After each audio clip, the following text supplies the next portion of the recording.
that the door?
What is going on? Mario here in Fighting FX, in Fighting Exchange, on all platforms.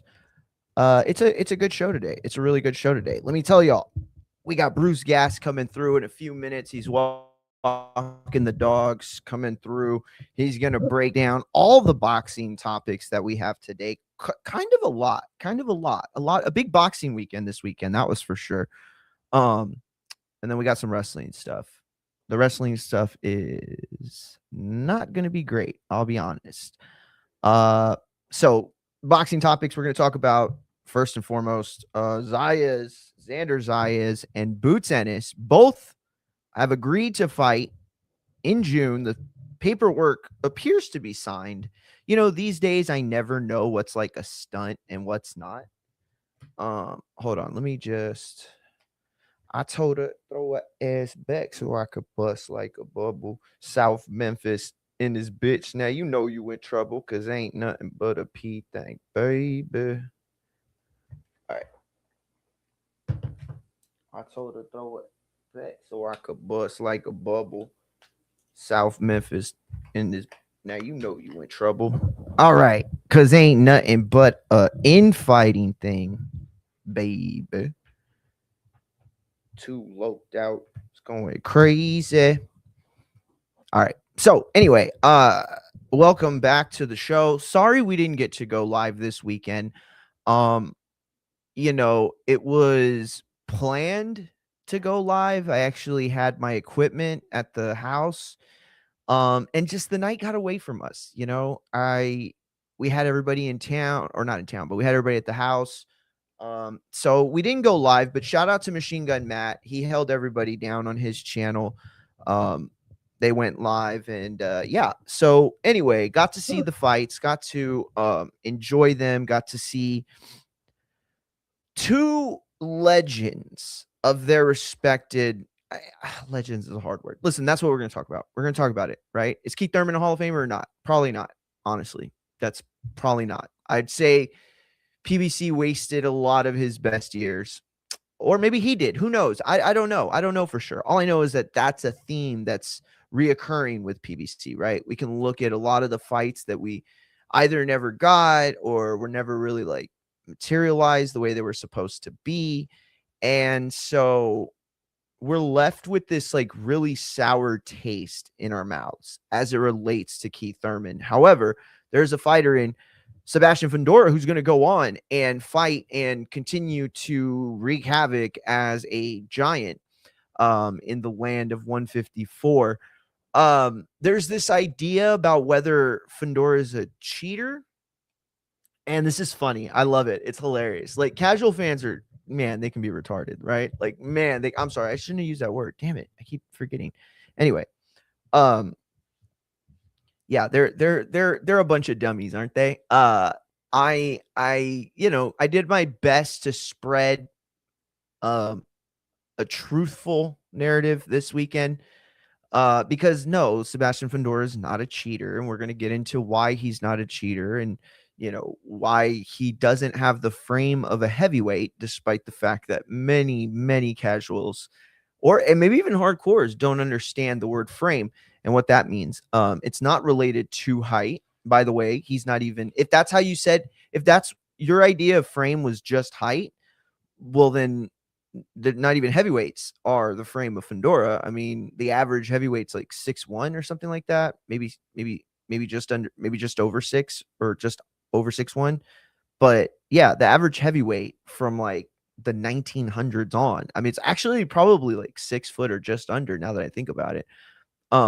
But yeah, the giants of the heavyweight division are nothing new, but the influx of them is new, right? It's like a generational size discrepancy. And I really don't even think it's that. I think more it's like you have people who are able to like learn about athletics and stuff in ways that you weren't. Like Keith Thurman would have been, I mean, not Keith Thurman, sorry. Like Tyson Fury would have been like a soccer player, or like a fucking what's the one with the ball and it's not football and it's kind of like soccer and football? I forget what it's called. Super violent as well. Rugby, thank you. Well, I thought of it. And so like it's like you could see that, but all these years later, now that we're here in like 2026, you got big guys that are able to basically like move better than they were than big guys their size 50 years ago, right? And this is like all throughout the spectrum of sports, right? And like for me personally, it kind of goes back to like Michael Vick, right? Michael Vick was like the first black, not the first black quarterback, but he's like one of the first black quarterbacks that I grew up with, right? I got to see Warren Moon when I was like really, really young, but not really actually remember him. But it's like I see Michael Vick, and I'm like, holy shit, this guy's able to do things that other quarterbacks aren't able to do. And it's like the evolution of that sport and that position versus the evolution of the athlete, right? And that's what I think we're seeing in boxing. It's like more athletic people are able to like, move like bigger dudes. Shout out to the Doomsday. What's going on, champ? Mr. Fit in the Bit. What's going on? Doomy's been doing his thing, if y'all don't know. Doomy's been doing his thing. He's been getting ready. I don't know for what. I think he's preparing for another war. I don't know, but he could probably beat everyone by himself, I'm guessing. We just need to send Doomsday, Operation Doomsday, into whatever bad situation we find ourselves into. But shout out to Doomsday in the chat. But listen, we're gonna talk about that. We're gonna talk about the Boots fight, obviously with Zayas, and why Verge should be put on crash out watch. Or Epstein alert. No, I'm just kidding. Not like that. I just mean like, he's probably super depressed right now. If you didn't know, Zayas and Boots, basically it was made official on Friday.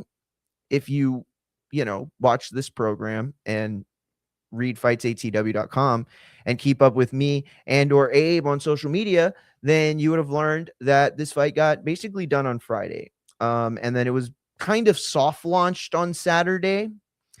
And then Monday, like today, is like the like actual like hard opening. You know what I mean? Wait, that's sounded weird.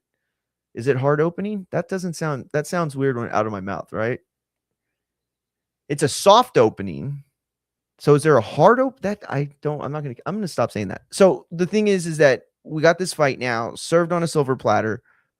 Virgil Ortiz has to be ripping his hair from his fade and just like absolutely upset. I mean, if I were him, I would have run to my abuela's house and made her make me a whole pot of menudo just for me so I can eat my emotions and then cry, knowing that I'm going to have to watch in June two guys be able to like say, well, we're not, bitches like Verge. I'm not saying that. That's not me. I love Verge. Verge is a terrific fighter, and I think he absolutely has what it takes to beat either guy. I'm not saying I'd pick him. I'm just saying, he's good enough. I don't think he's ducking. I don't think he's afraid at all.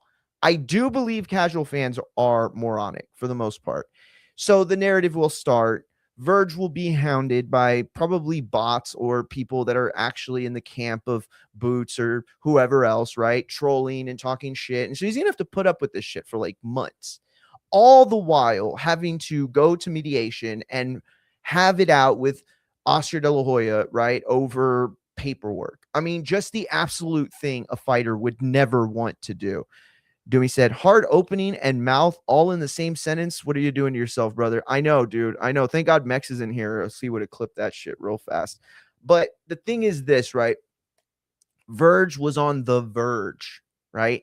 The fight, the show that we all wanted to see and we've been clamoring to see. And now here comes Xander Zayas and he sneaks into this role, right? And in this spot. And wow, what a win for Top Rank. What a win for Bob Arum, who is desperate to, build up this Xander Zayas and Vargas fight, right? Emiliano, desperate to kind of get this thing off. And now you have this ability. Now, a lot of people are picking Boots and really fast. LaShawn McCoy, who is one of the co-hosts of the Ring podcast show, he had some things to say about it. We're going to talk about that. I'm going to show it in a little bit, but we're also going to talk about so it's like Itauma is how the internet said to say it, or ChatGPT said to say it. Itauma. But his dad and his family say Itauma. I don't know which one to use. He said he was going to use Itauma because he said that the internet's never wrong. That's a crazy thing to say. Like, I think that's worth a conversation all by itself.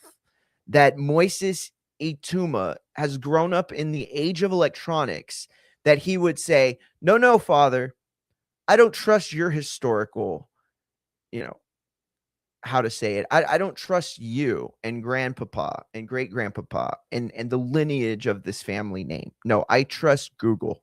Google knows more than you about our lineage. Like, that's crazy to me. I'm not saying, like, I'm not talking shit. I mean, it's mostly funny, right? But I don't know. It's just weird to me. Like, I would have stood on business. Like, I've had people call me Mungia or Mungia. Both are wrong. It's Mungia. You hear the difference? No? Means you're white.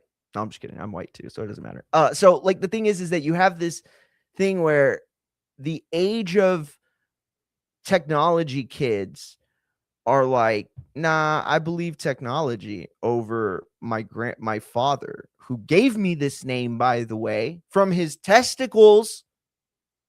Does that mean nothing to y'all anymore? Fucking kids are crazy, dude. Anyway, so Ituma, that's how I'm gonna say it. That's how his daddy said it. All right. My daddy said Mungia. I would want him to call me Mungia. I don't give a fuck what ChatGPT says. You feel me on that one? Anyway, he had a great night. Beat the brakes off of Franklin. We're gonna talk about it. Which one was the more better performance? I know that sounds weird to say it that way, but which one was the better performance? Which one rose to the occasion this weekend? Because there are a couple arguments you can make, right? First and foremost, Jermaine Franklin's not really like a world beater or anything like that. However, from a point of view of someone like Moses, who's just now like 10-0 or whatever, that's a big deal. That's a huge deal, in fact. To fight a guy like Franklin. Now, just because Hardcore or somebody else might look at Moses and say, you know what, I don't think Moses is anything that they say he is. And so I'm going to be a hater and say, oh, well, if he's that guy, he should have beaten Franklin. Exactly. If he's that guy, he should have done exactly what he did to Franklin. On the other side, you ask about Fundora, right? And should Fundora have not beaten Thurman? Was there ever a chance? I mean, I look at that fight, and one of the rarest things you can say in boxing at the elite level is that if two guys fought 5 or 10 times, that the results would be the same every 10 times. That is systematically untrue. It's mathematically untrue as well. But this is one fight, Thurman and Fundora, right now. You can sign it for 15 more times, and he's going to beat this guy 14 more times. There's nothing about that fight. Like, I couldn't even go back and begin to tell Thurman what he did wrong, right? Like, first of all, I shouldn't ever be the guy that says that. But second of all, like, even in my very little knowledge of boxing, like, I couldn't even imagine, like, what am I going to get longer arms or be taller? What do you say to that? It was a complete shellacking. And, Thurman's a great guy. He's a great salesman. You know what I mean? He's like, oh man, he was about to get let out the cage, bro. You know what I mean? He was about to get let out the cage.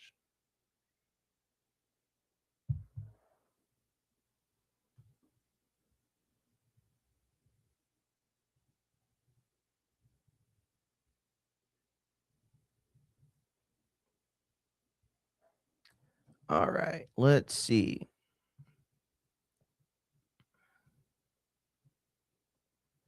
It's not easy when you're fighting Slender Man. Oof. He was Slender Man in there, champ. He was absolutely Slender Man. However, is that cheating? Because a lot of casual fans are asking that question, and I want to know it. I want to know it. I want to know how many people out there actually think it's a cheating scenario. Should boxing come with height class limits as well as weight class limits? Does that sound like it's anything we can like? It's just such a and this is the problem, by the way. This is the problem with with America mostly, but the world, or maybe the world mostly, but also America.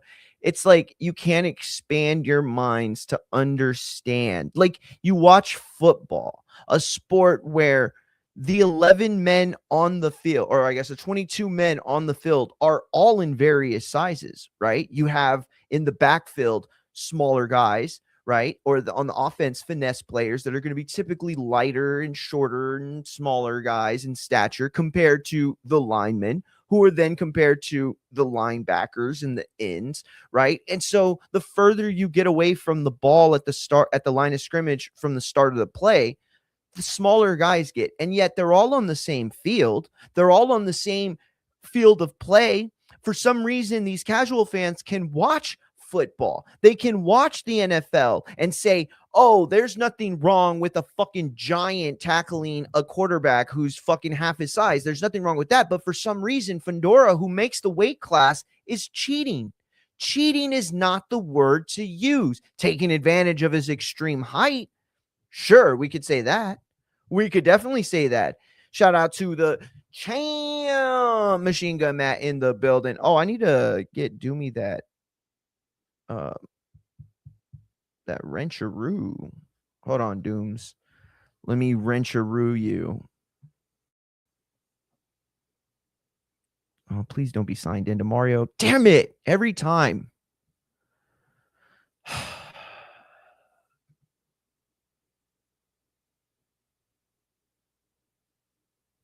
All right. Wrencharoo. You're going to be a managing moderator, champ, because I love you and I trust you. That's real shit. All right. So anyway, this idea that somehow cheating because Fundora is the height he is, right? He's able to make the weight class. And what I've found more true in boxing is that when somebody at a certain size starts to come down low enough, it'll catch up with them eventually. It hasn't caught up with Fundora. Now, here's another part you can say, and I don't want to get too much into the weeds on this because I definitely want to talk to the champ, Bruce Gass, about this. But damn it, what was the point I was gonna make? Fuck. I mean, I have it broke. I have it on the thing, but it's just that Fundora is being given so much credit right now for utilizing his size really well.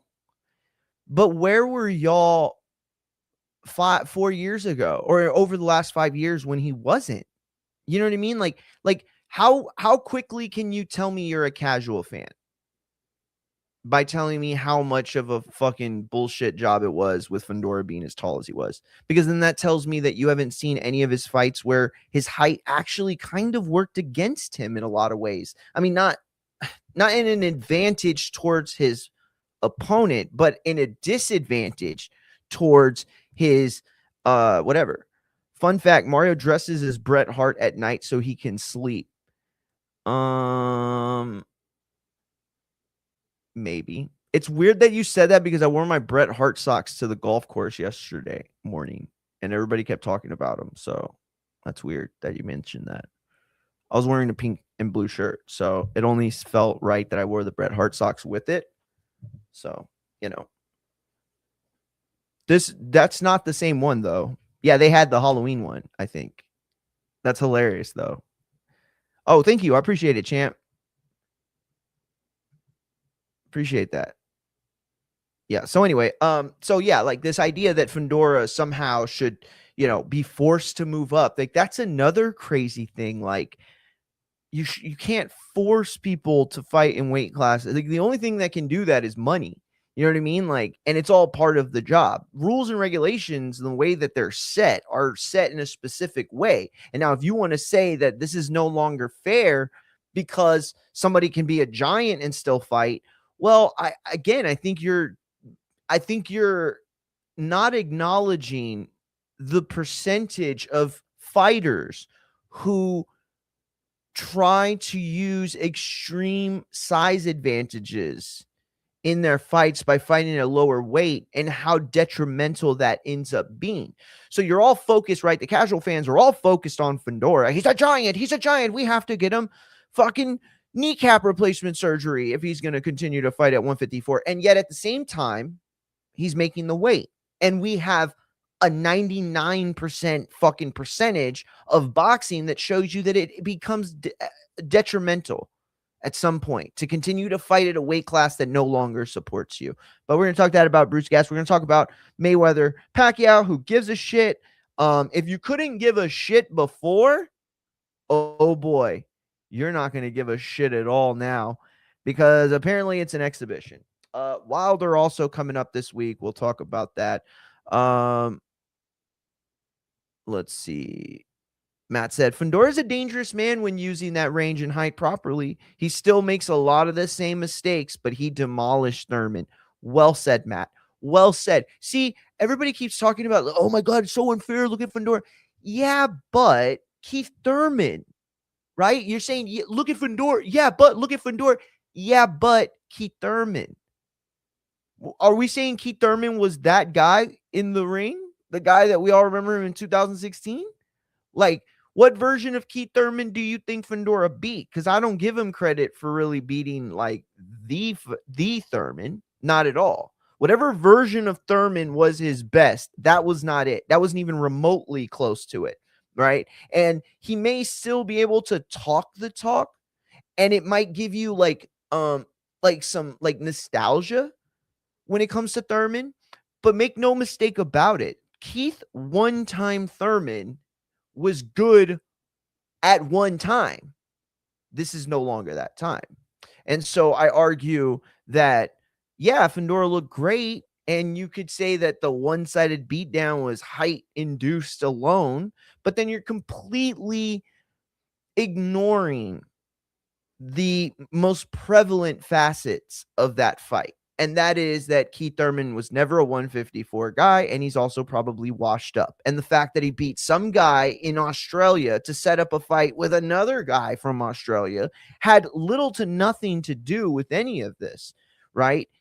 Keith Thurman was at one time really, really good. And so even a terrible version of that, or a less competent version of that Keith Thurman, is still better than like 60% of fucking fighters out there, right? But is he at the top? No. He was never a top 10 154 guy. He wasn't before he beat some rando in Australia, and he won't be after that. And by the way, that rando was actually the biggest Australian fighter before Tim Tszyu came. You know what I mean? That was like one of the biggest names. He was a stripper, by the way. I don't know how many people know that. I don't know if you wanted to know that, but now you do, and I knew it too. So now you know it, and now we both know it together. So he was a stripper.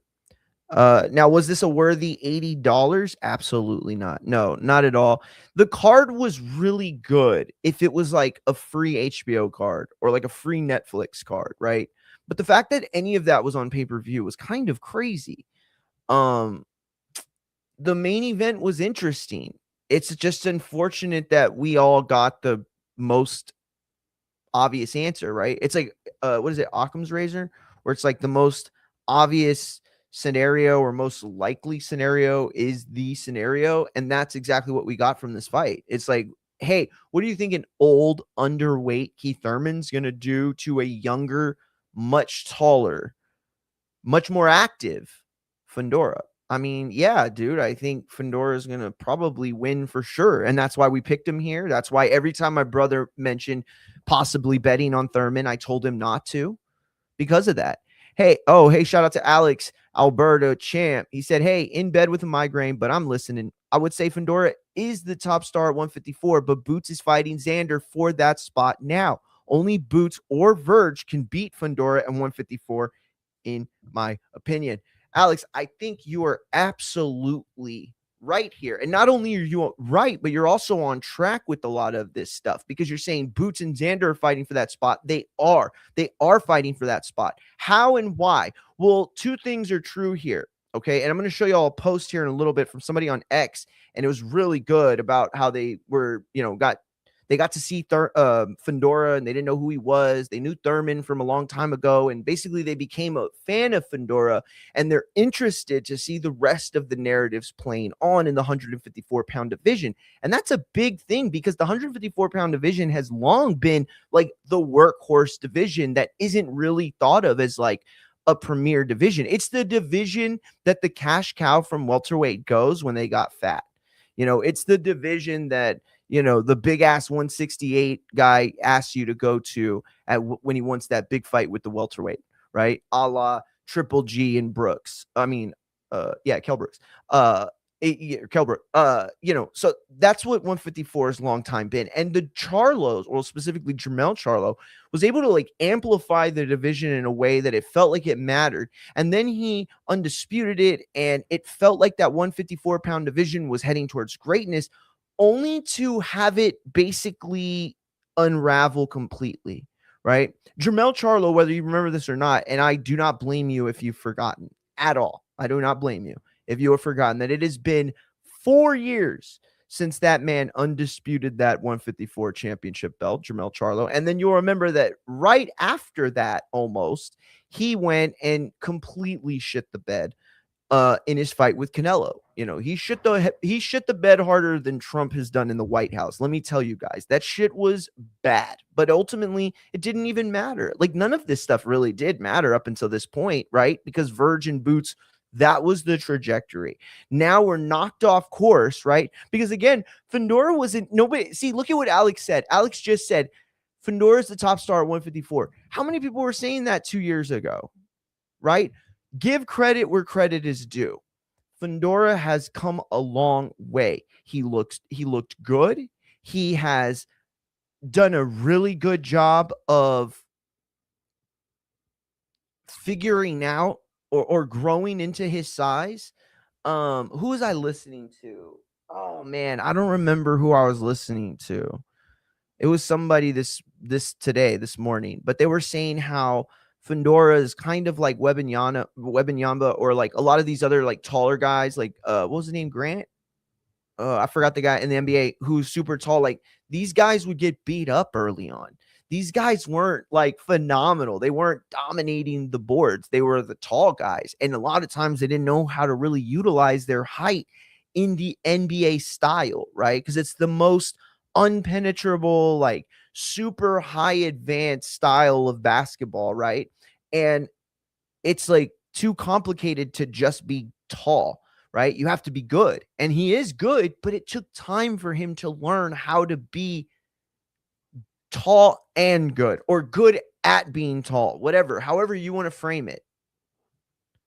What are your thoughts on Fundora said about unifying? I didn't hear what he said.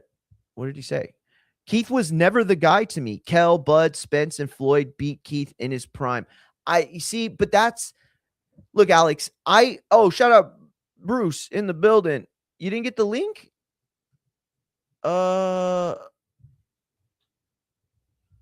What the heck? I don't know what's going on.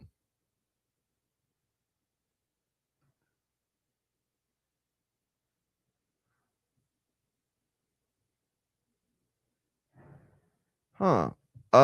Dude, I'm gonna just post it right here. The link is for Bruce, so nobody else can come on yet. Yeah, I'm gonna just drop it in the chat, dude, because I don't know what's going on. I've sent it twice. All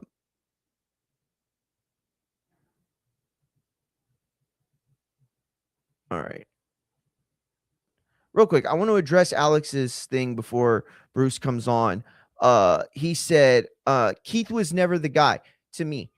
Fine, Alex, and that's fair, and that maybe makes you like super smart versus like 80% of the rest of boxing fans at that time. But I feel like you're negating that aspect of HBO before it went out of business, before it became the Chocolatito Triple G show.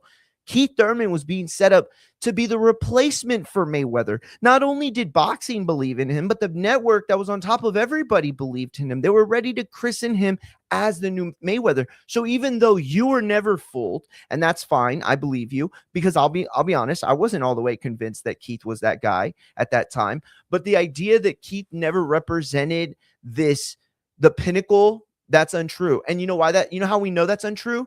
Because Spence keeps on every week throwing that shit in his face, saying, oh, you want to fight with me now, bro? Oh, okay, where were you when I wanted to fight? Because you were the fucking man and I was the fucking kid that nobody would give a chance to. So you can't be not the guy in boxing's mind when one of the guys that actually was the guy sees you as the guy. It's clout. It's a clout economy. I heard that term a long time ago from a douchebag, and then it was reintroduced to me by another douchebag on Netflix on this show called, or this the Louis Theroux documentary on the Manosphere, right? And all those, you know, huge dipshits with small dicks. And so it's like this idea that like you have to be like fucking HS Tiki Taki. I don't even know how the fuck to say his name. Or you have to be like Vitali or 80. Like all that shit is fucking retarded. What you have to be is over with the fans. That's it. That's as far as it goes. That's as deep as it goes, dude. That's as deep as it goes. Once upon a time, Thurman. Yo, you like that line though, right? That was dope. He said unifying, like he wanted to unify against the winner, because I like that. I mean, obviously, but I just don't see it. I don't see Fundora. Hey, but we're done with Fundora, because right now I got Bruce Gas in the building. What's going on, champ? What's up, brother? How we doing today? We finally made it. We finally hooked up. Finally made it, champ. Heck yeah, dude. I appreciate you jumping on, man. Thank you so much. I love that shirt too. Who are those guys? Oh, bro. Give that a full screen. Oh, man. yeah. That's nasty work right there. Wow, dude, it just keeps going. I can't get on my tippy toes Bruce, anymore. Are you 7 feet tall? What's going on over there? You just got the size of Fundora. No, man, what's going on? Bruce Gas, guys.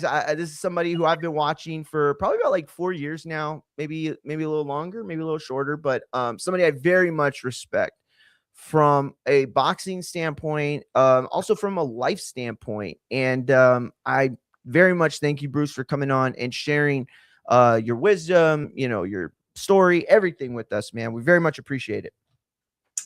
My pleasure, brother. But listen, I want to start with the Thurman and Keith stuff first. Actually, you know what? No. Let's start with Xander Zayas real quick, because that's going to all fold into it. So the Xander Zayas Boots fight has been made official. For those of us like you and I who are in the community, you know, we found out a few days ago. For the rest of everybody else, they've either found out late Sunday or early today. What are your thoughts on that fight being made? Are you surprised? And where does it leave Verge in this whole narrative? Well, you know, I don't know. Verge seems to be always on the outside looking in. He's had a lot of opportunities. He's been fighting for what was he, 7, 8 years now as a pro at least. Yep. And you know, no gold. And the same thing with Jaron Boots Ennis. I thought these guys were going to fight years ago. I mean, literally, welterweight. I thought it was going to be as big as you know, a Hearns Leonard fight. I really did. I thought that they were going to both be breakout stars. And it never happened. But, you know, Boots Ennis, man, he's had more tune-ups than my 67 Chevy, bro. I want to see him. I want to see him in a live action fight. I want to see him doing some, you know, showing off his skills a little more, getting tested. Everybody puts him on a real high pedestal, but, you know, I want to see him prove it to me. Yeah. Yeah. That's a very fair point. Appreciate Matt in the chat sent us the Fundora quote on unifying, so we'll get to that here in just a second. So you've been following the Verge stuff and what's been going on, but you've been in this sport, you've seen this sport for what it is for a really, really long time. So for all the bullshit that's going on, right? And everybody's saying De La Hoya's to blame because he's a fighter, he should know better, he's the promoter. Rick's to blame because he was asking for a crazy price that he knew he shouldn't have got. Verge is to blame because he should be in control of his his career and he should be calling the shot. Verge Senior is to blame because he doesn't shut his mouth and he's just another one of these fathers that, overcompensates for his son. So we've heard all these narrative from casual fans. Bruce, what's your narrative on this? What's your take? Who would you not blame in this situation, but where does the responsibility lie? Oh, yeah. Well, boxing today is night and day since from, back in the day when I started watching it, back in the 70s, back in the 80s. That, to me, that was just, if two fighters were of the same weight class, were on the same media platform, that they were going to fight each other. I mean, I've just seen it so many times with, all the way back from my early days with Joe Frazier and Muhammad Ali. It's a fight that had to be made.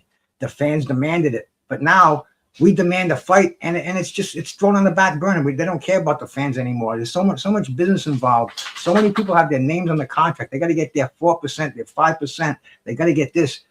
Boxing's a mess right now. Like you said, you got the fathers, you got the managers, you got the promoters. I mean, it's a crazy business. I can't see how any athlete today would want to get involved with boxing the way it is. That's why we don't see American heavyweights like they were, until just recently. The bullshit involved signing a contract. They go for a NFL football or go for a basketball, something that's a little more secure than boxing.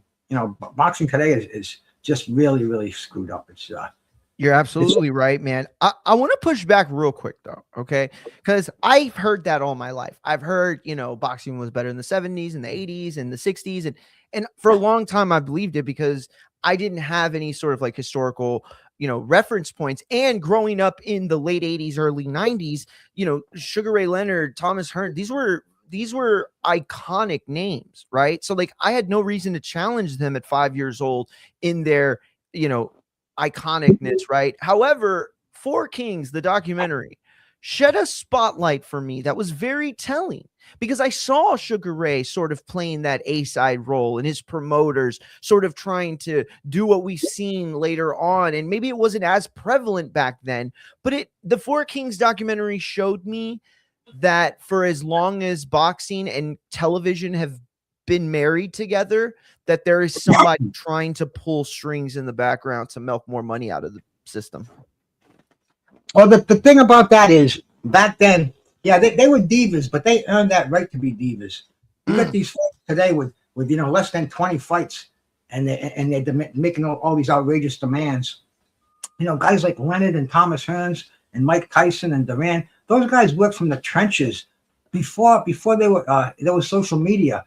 They were fighting 12 fights a year, 10 fights a year, constantly getting exposure, showing us what they had.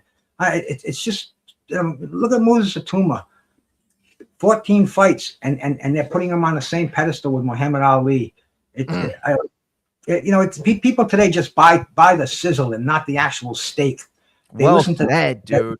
They listen to the promotions. They don't really look at the meat of the matter. So it's a different era, man. It's a totally different era. You're absolutely right. Listen, before we move on to Verge and get into the fight, so let's say that, within this year, Verge and De La Hoya could come together and they could, settle on some sort of extension or not extension, but an agreement to finish out whatever version of the contract it is.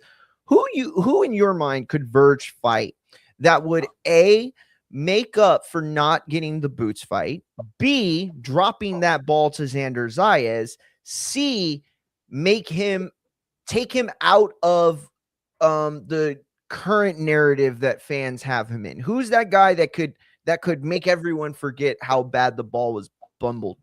The guy that we saw Saturday night, the 6'5", depending on what day it is. The human freak.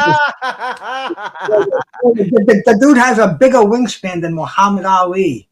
He's coordinated.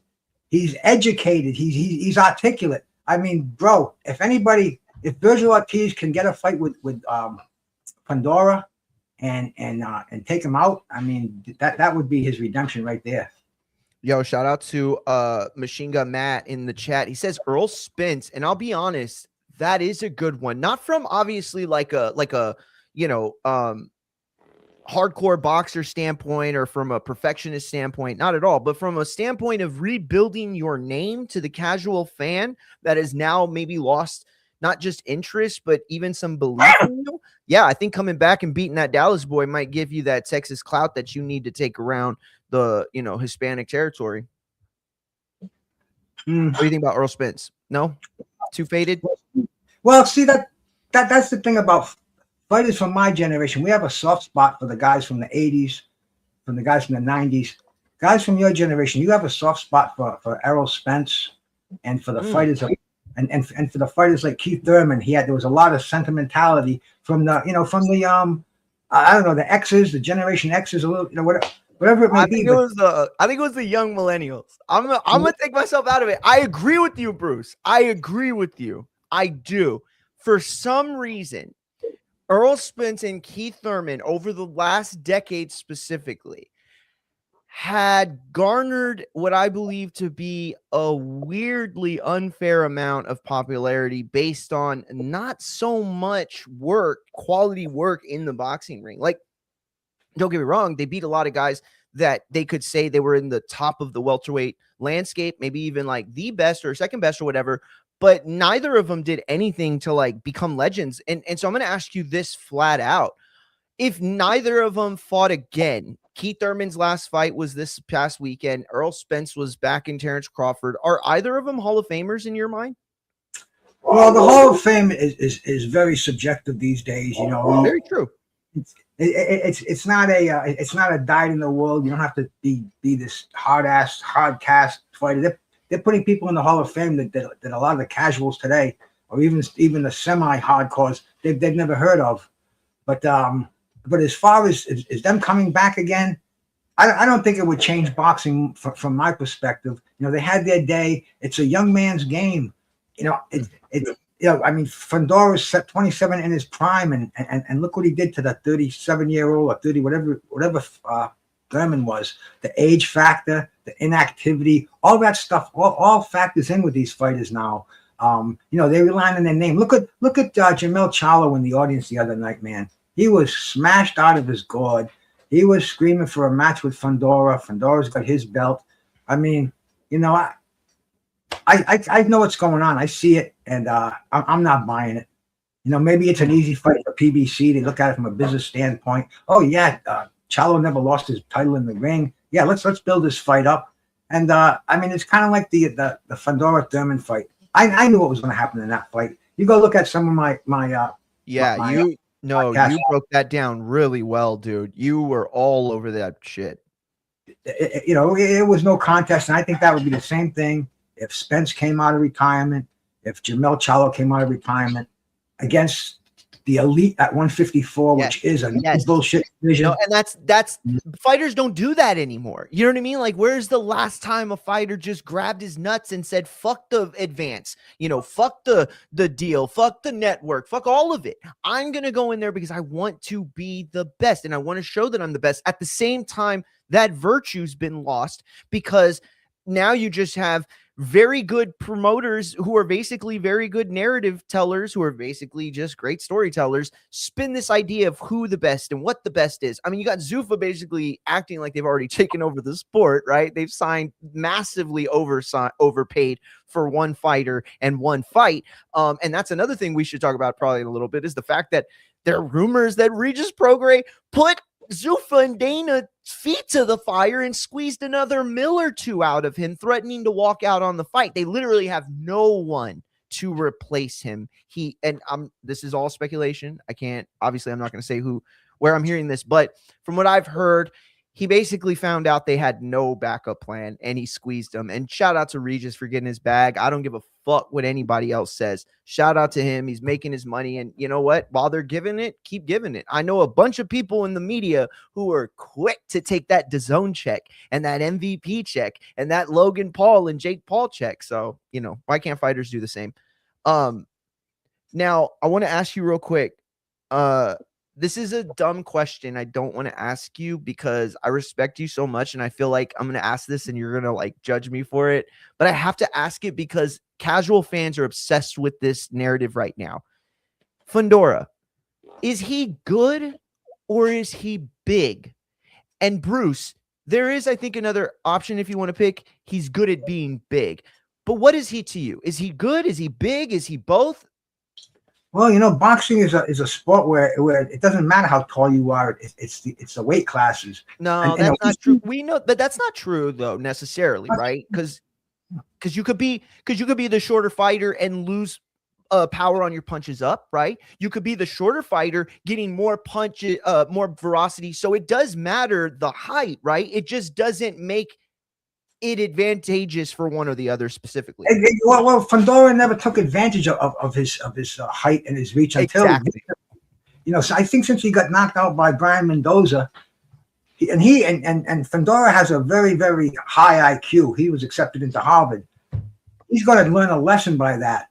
He was humbled. He went back to camp. He probably studied the sequence of punches broken down in milliseconds.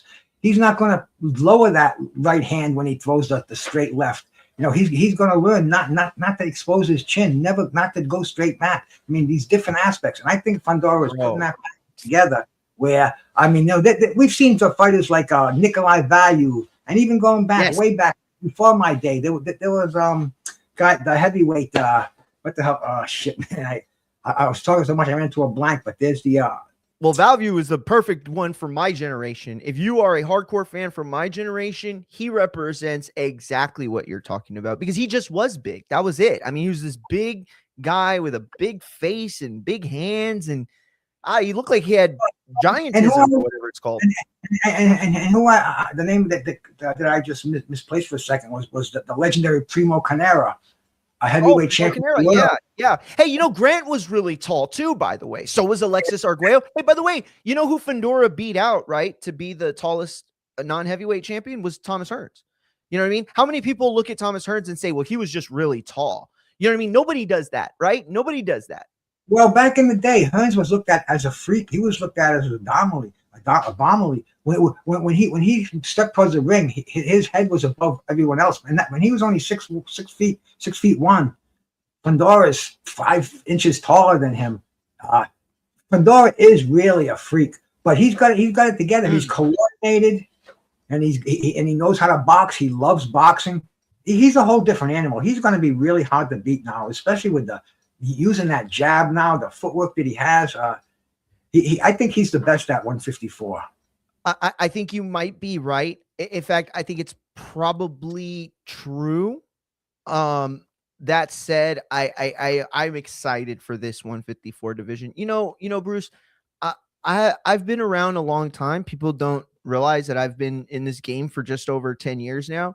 And so the one thing I can say that I've seen over my time as both a fan and a journalist is that size eventually becomes your biggest disadvantage because you try for so long, especially in this generation of boxing, to get to the lowest version of yourself that can still, you know, pull himself into a ring and fight.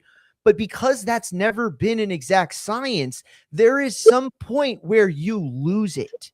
You know what I'm saying? Where you no longer have an advantage. And if you want to look at somebody in the 154-pound division that spells out that exact scenario, he would be one Virgil Ortiz, a man who's had the narrative that he has had to pull out of fights because he was no longer 147, a guy who everybody said his promoter and his dad were draining him to 147, despite the many evidential anecdotes said he could no longer do it. He ended up getting sick, pulling out of one of the biggest fights. By the way, I was supposed to cover that fight in San Antonio. It was a real fucking shit fest.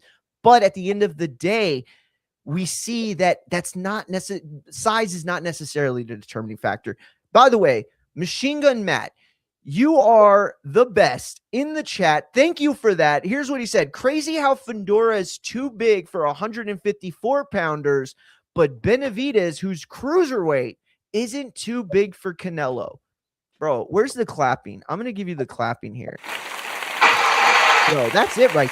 I always find that clapping really corny on these shows people are putting on. But that's just me, bro. No more. Hey, listen, Mario, I shared this to my channel. You don't mind, do you? I'm seeing no, not at all. I'm glad you did. Just so you know, and anyone else who ever comes on the show, I leave that open all the time so that you can go live on yours as well. So yes, I'm very glad you're doing that. What is that, a Stogie or is that Bud? Oh, that's a Bud. My brother Tom nice. Oh yeah, man. You know, I'm a big proponent on cannabis. I just believe it has so many benefits. You know, it's gotten me through many stages in my life. It's I mean, I'm just a big proponent of it. I smoke on a daily basis. It's all perfectly legal. I was a medical marijuana patient before they totally legalized it in my state. And I lit my first joint up in 1969 and have never looked back. Yo, you are the champ, and I definitely want to talk about that. What time you got to jump off? When the old lady tells me to. Hey, you know what? I got the same time limit. So you know what? We both working on their schedules. Okay, because I do want to get back to that. That was very, very interesting. So let me ask you this though. Okay, this weekend we saw basically two guys win their big fights, right? And you know, one was earlier in the day in the UK, the other one was later in the States. However, both of them won the weekend, right? The narratives about both of them have been positive and upbeat. Let me ask you, if you had to pick, which one of them, like, let's say you could buy stocks in fighters. Let's say how that works, right? Let's say that instead of stocks, you could buy in fighters. What fighter would you have put all your money into if you had to? Itauma or Thurman? I'm sorry, Fundora. Fundora after the Thurman win. I mean, who had the better weekend? Who had the better performance? Who do you give more credit to? And shout out to Thomas Hill, by the way, in the chat. Thomas is my brother. I love Thomas Hill. Always showing support. And Thomas Hill is a great boxing mind too. I admire the knowledge of Thomas. Oh man, well you could come on anytime too, Thomas. Shout out my brother Thomas Hill. Mario Mangia, a dude I met a few years back with D Styles. He knows his boxing. He asked me if he could do a live with me today. And Alexis Alberto too. I haven't seen him in years, man. He used to be a friend of mine. I love Alex, dude. Alex is the best. He said Gabrielle is the real weight bully. Anyway, bro. He's crazy. First of all, dude, I love heavyweight boxing. For sure. That's my passion. I mean, Muhammad Ali.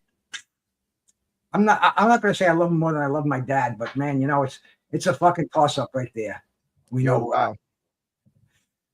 But heavyweight boxing, I love. But as far as business is concerned, business and boxing, Fundora right now is an abdominally. He's a freak. He's going to bring in fans to watch every fight.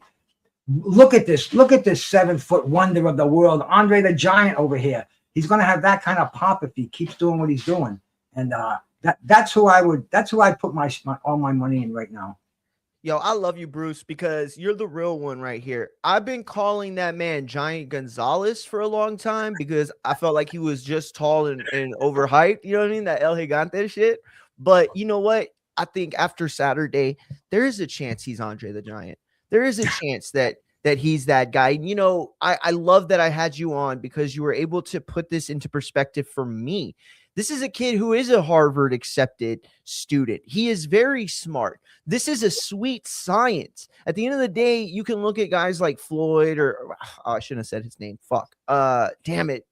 Okay, fine. I'm just going to say it. Fuck it. You can look at guys like Floyd and you're like, oh man, they're dumb as bricks, clearly. But then they're in the ring and they're these master, smart, like fucking, what's his name? The chess guy? Mongus? Whatever. You know, they're those like lethal people who are precise and they just see the whole field. You know what I mean? It's like they said Mozart, nobody taught him how to play the piano. He got up to the piano and it just made sense to him. It's like this thing that we're all born with inherently, right? Where we can see through certain things and certain matrices.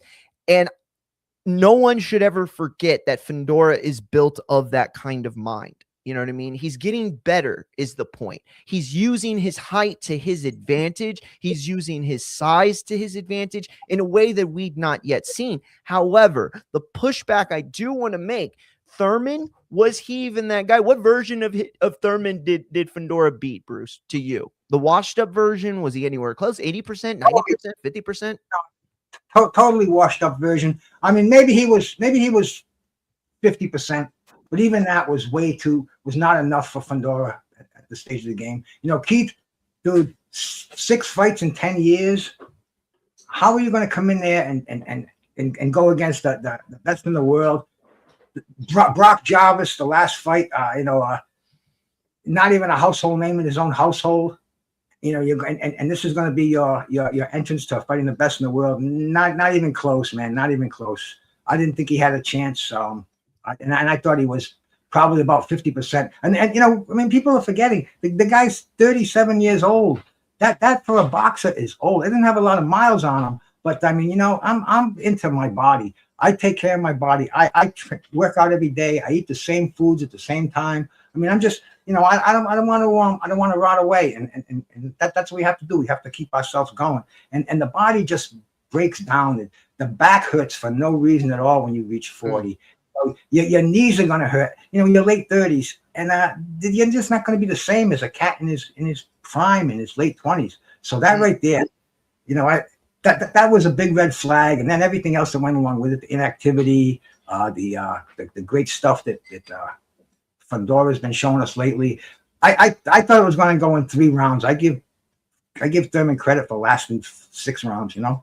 Wow. Yeah. You know, Matt asked an interesting question here. I asked during the live fight chat, shout out to Matt and the Talking About Sports Radio show on YouTube. You should go and subscribe. Was this the curtain call for the career of Keith Thurman, or does he get a true farewell to boxing later on? What do you think? Was that the last time we see Keith?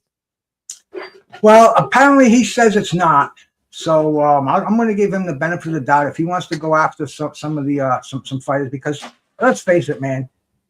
He's a boxer. He doesn't make his money in selling used cars. He doesn't make his money operating on doing brain surgery. He makes his money boxing. There's no retirement fund.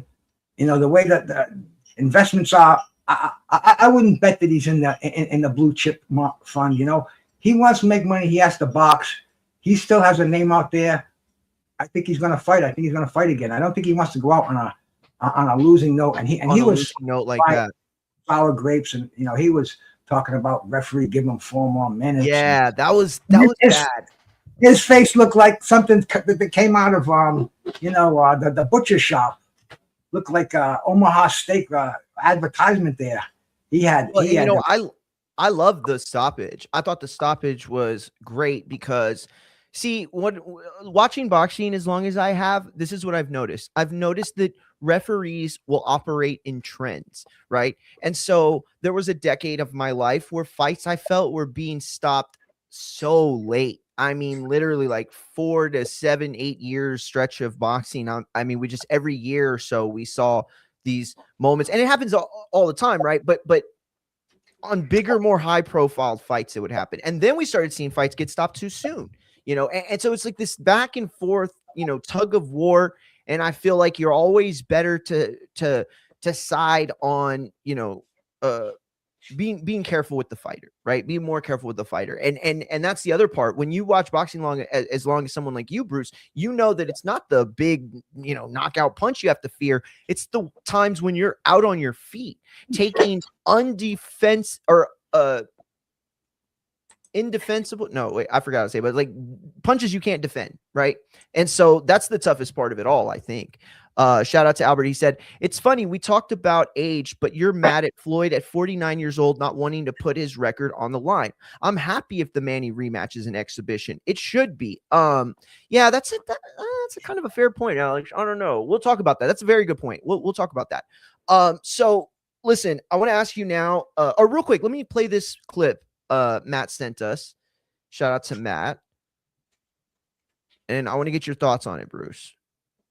And let me just say this too, man. Everybody out in here from my channel, go sub to Mario. He's got a new channel on YouTube, and great boxing mind. Just a hot shit in general all the way around. So I dropped his link in there. just click that. Any of my boys and girls in here, give them Hey, you're the champ, Bruce. You're the champ, and that goes double on my side. Bruce, in my opinion, isn't just a boxing, a high level boxing thinker. I think he's had the kind of life that makes his words valuable, in a way that a lot of people's aren't. I mean, everybody should be respected, right? Their lives should be respected. I just think Bruce has lived more and learned more. So, you know what I mean? But I love you, big dog. You're great at this. And honestly, you've been a big inspiration for me too and stuff, you know, the cannabis stuff. We'll talk about it. But listen, I want to play this real quick with the Fundora thing. For you to unify titles by the end of the year. It's very realistic. It's just things need to be put together right, you know, like I don't know, I had the WBO for a little bit, but for some reason those guys were giving me a hard time the whole time. So I'm very comfortable with the WBC. I've been saying this over and over again. I'll fight these guys, I'll unify with these guys, but I'll probably drop the belt right after. I'll beat these guys for the title, take their title, and vacate it right away. They can or they can keep it, you know, but I'll fight all these champions because that's what we want, right? We want Fundora to fight these champions or fight these fighters, but they can keep the belt after. I don't care. I'm happy with the WBC. Yo, what? I didn't hear that at all. Oh my God. First of all, the WBO is just taking shots left and right. Bruce, give us your thoughts, because there's a lot of inside baseball there. Well, you know, he kind of said, he kind of just said, hey, I have a belt. I'm the world champion. I will fight other champions, but I'm not going to pay these outrageous sanctioning fees. I'm not going to follow your agenda and have to take on your mandatory. I got a belt. He's happy with, you know, either you love Mauricio Suleiman or you hate Mauricio Suleiman. He loves Mauricio Suleiman. He's cool with him. He's got the belt, and I like the way he said, I'm not going to go after them. I'm the champ. Let them come after me. And he's not going to. I don't see him turning down anybody. I think he's got confidence in himself. And, you know, right now, Fundora, I think, is the hottest thing in boxing. Yeah, I think that's a fair point. Shout out to, is it Kilt? Oh, Chris. Shout out to Chris. Yeah, Chris. Yeah. No, I recognize that from, damn, he also is on the chat a lot in, what's his name show. But shout out to him. Shout out to Ed Woodson, too. The champs in the building. I want to get back to real quick. What did Matt say? Now, was this Keith? Now, this was the first time Keith was stopped. Do we see a super cautious Keith if he does come back? Who would he face? You know, I'll be honest. I know that people are going to groan when I say this, but I really don't think the Earl Spence fight is that bad. I think you got two guys in the definition of what crossroad means. So how is it not one of, listen, is it a fight worth $80? Fuck no, not anymore. But is it worth figuring out which one of those guys was actually better than the other? Sure. I don't think that that's what we get, you know, but some version of it. So I wouldn't mind it. What about you? What would you want to see Keith do if he is going to fight again? Well, I think Keith is in denial. Hey, my brother Mark Nash, salute my man. Thank you for stopping. Shout out Mark Nash. See, I'm seeing all these new cats coming in. You're getting some subs, Mario. We'll get you. Yeah. No, this is awesome, dude. Fuck yeah. Appreciate it. Okay. What did you just ask me, man? My brain just went into a fog. I'm smoking some very good. Who would you want Keith to come back to fight if he does come back? First of all, I think Keith is in denial. I think he's going to come back. I don't think he's going to accept what happened to him. He's talking about having his glove too high, and those marks are from the laces on his gloves. And I mean, dude, he is playing the the loaded glove game, so to speak. You know, he's blaming everybody except himself. And I think he's going to have to. First of all, like I said earlier, the money's too great out there. There are a lot of semi-retired fighters who would love to get in the ring with him. PBC can easily put those cards together. They'll make these $79.95 pay-per-views out of them, and he'll be relevant for maybe one or two more fights. But like I said earlier, if he retires now, I think that'll be the best thing for him. But unfortunately, there's no pension coming in every month. It's you have to go and earn every nickel you have, and that's the reality of boxing. Hell yeah. So Shout out to Ed Woodson, who just subbed. He said, I'd watch Thurman versus Spence. Definitely. Yeah, so would I, man. I mean, I wouldn't want to pay $80 for it, but I definitely think it's a fight. You know what I mean? Like if we could have gotten like Wanma and Gamboa, like, you know, several years after they were both kind of like falling from grace, I still wouldn't have minded. You know, it's like one of those things you just like always want the answer to it if you could, you know. I mean, shit, if they could get fucking what's his name out, oh well, no, you can't. Adonis Stevenson obviously can't fight. So anyway, I want to now talk about something that you brought up, Bruce, just a little bit ago. It's like with boxing. Before I forget it, it's kind of like golf with the Masters. It's kind of like bodybuilding. We have the Grand Masters, the Masters. We like to see the aged veterans up there, but not against a young lion. I mean, you know, well put, dude. You know, it's so funny you said that. I was literally watching the senior tour this year. Like, I've been playing way more golf lately, and I was watching the senior tour. I loved it. I was just, you know, I was enthralled watching, you know, these guys be able to like still really put it out there and, you know, still have this like solid, sharp game that will be way better than I'll ever even pretend to play at. And so you're right. There is a desire to see these Masters sort of programs. That's a great lead in actually to the Mayweather stuff. But I want to ask you about this though first. Mel Charlo. I had about 7-8 people hit me up on Saturday and Sunday. Some of them were journalists that were there covering the fight. Some of them were just fans that were in attendance. That reported Jermell Charlo looking not just drunk, but possibly on a combination of things. Somebody who I'm not going to reveal said that they went to ask for a picture and he reeked of alcohol, tequila or something. And so ultimately, look, I hate this story because substance abuse is such a hard thing. It's such a tough thing. And it's always based on trauma it's rarely the other person's fault. I mean, not rarely, but I don't know. It's just a thing that you never know where it's actually coming from. And when you find out where it's coming from, you're usually like, oh shit, now all that makes sense. And I feel really bad for making fun or taking it lightly. But at the end of the day, this guy's still talking about being a fighter. So he's putting himself in a position to be scrutinized. If you want a fight to come back, then the media is going to talk about what you look like right now and what it would look like if you came back. Bruce, what do you think about these stories of Mel?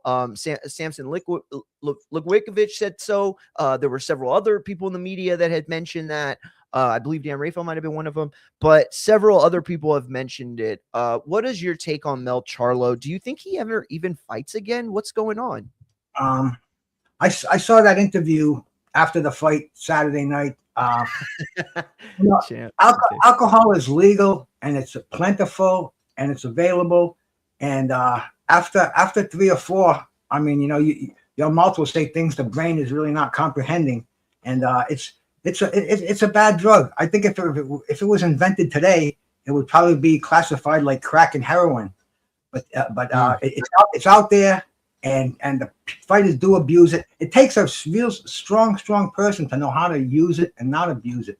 Guys like Marvin Hagler. Marvin would get blasted. I mean, he was from 40 miles away from me. I knew guys who partied with him. They'd do lines. They'd smoke. They'd go. But when it came time for training camp, he was locked in. He was a monk, bro. He went out to Provincetown, locked himself in the fucking abandoned motel out there with half a dozen sparring partners, hit those dunes every morning at 5 o'clock. Different mentality. I don't think absolutely. That's a different human. You know, Mel wants to go out every night and have a few pops. It's a different mentality. I don't think he can handle it. I just I don't see a big future for him. Maybe he'll get a fight or two. He's got the name, but as far as becoming an elite boxer, that's just not going to happen again. He had his window of opportunity, and I think he blew it. Yo, shout out to Mark Nash. Great comments. He said Keith's next fight will be someone like Mendoza, Lubin, or Harrison. And then he said a former champ, but someone who's long in the tooth. Perfectly said. I think that is absolutely encapsulates the kind of promotion they'd want to look for a return Thurman fight. And then he said something that probably squashes the Spence Thurman hope. He said, I can't see Spence fighting Thurman. He's been firm on never giving Thurman a payday. And that's something that Spence just reiterated last week during fight week. Sorry. So plenty of reason not to expect that fight from happening. But yeah, dude, you said it really, really beautifully there. Shout out to Chris. He said alcohol is the devil. And I don't want to like overly demonize it or people that consume it. I had a problem with it in college. I really did.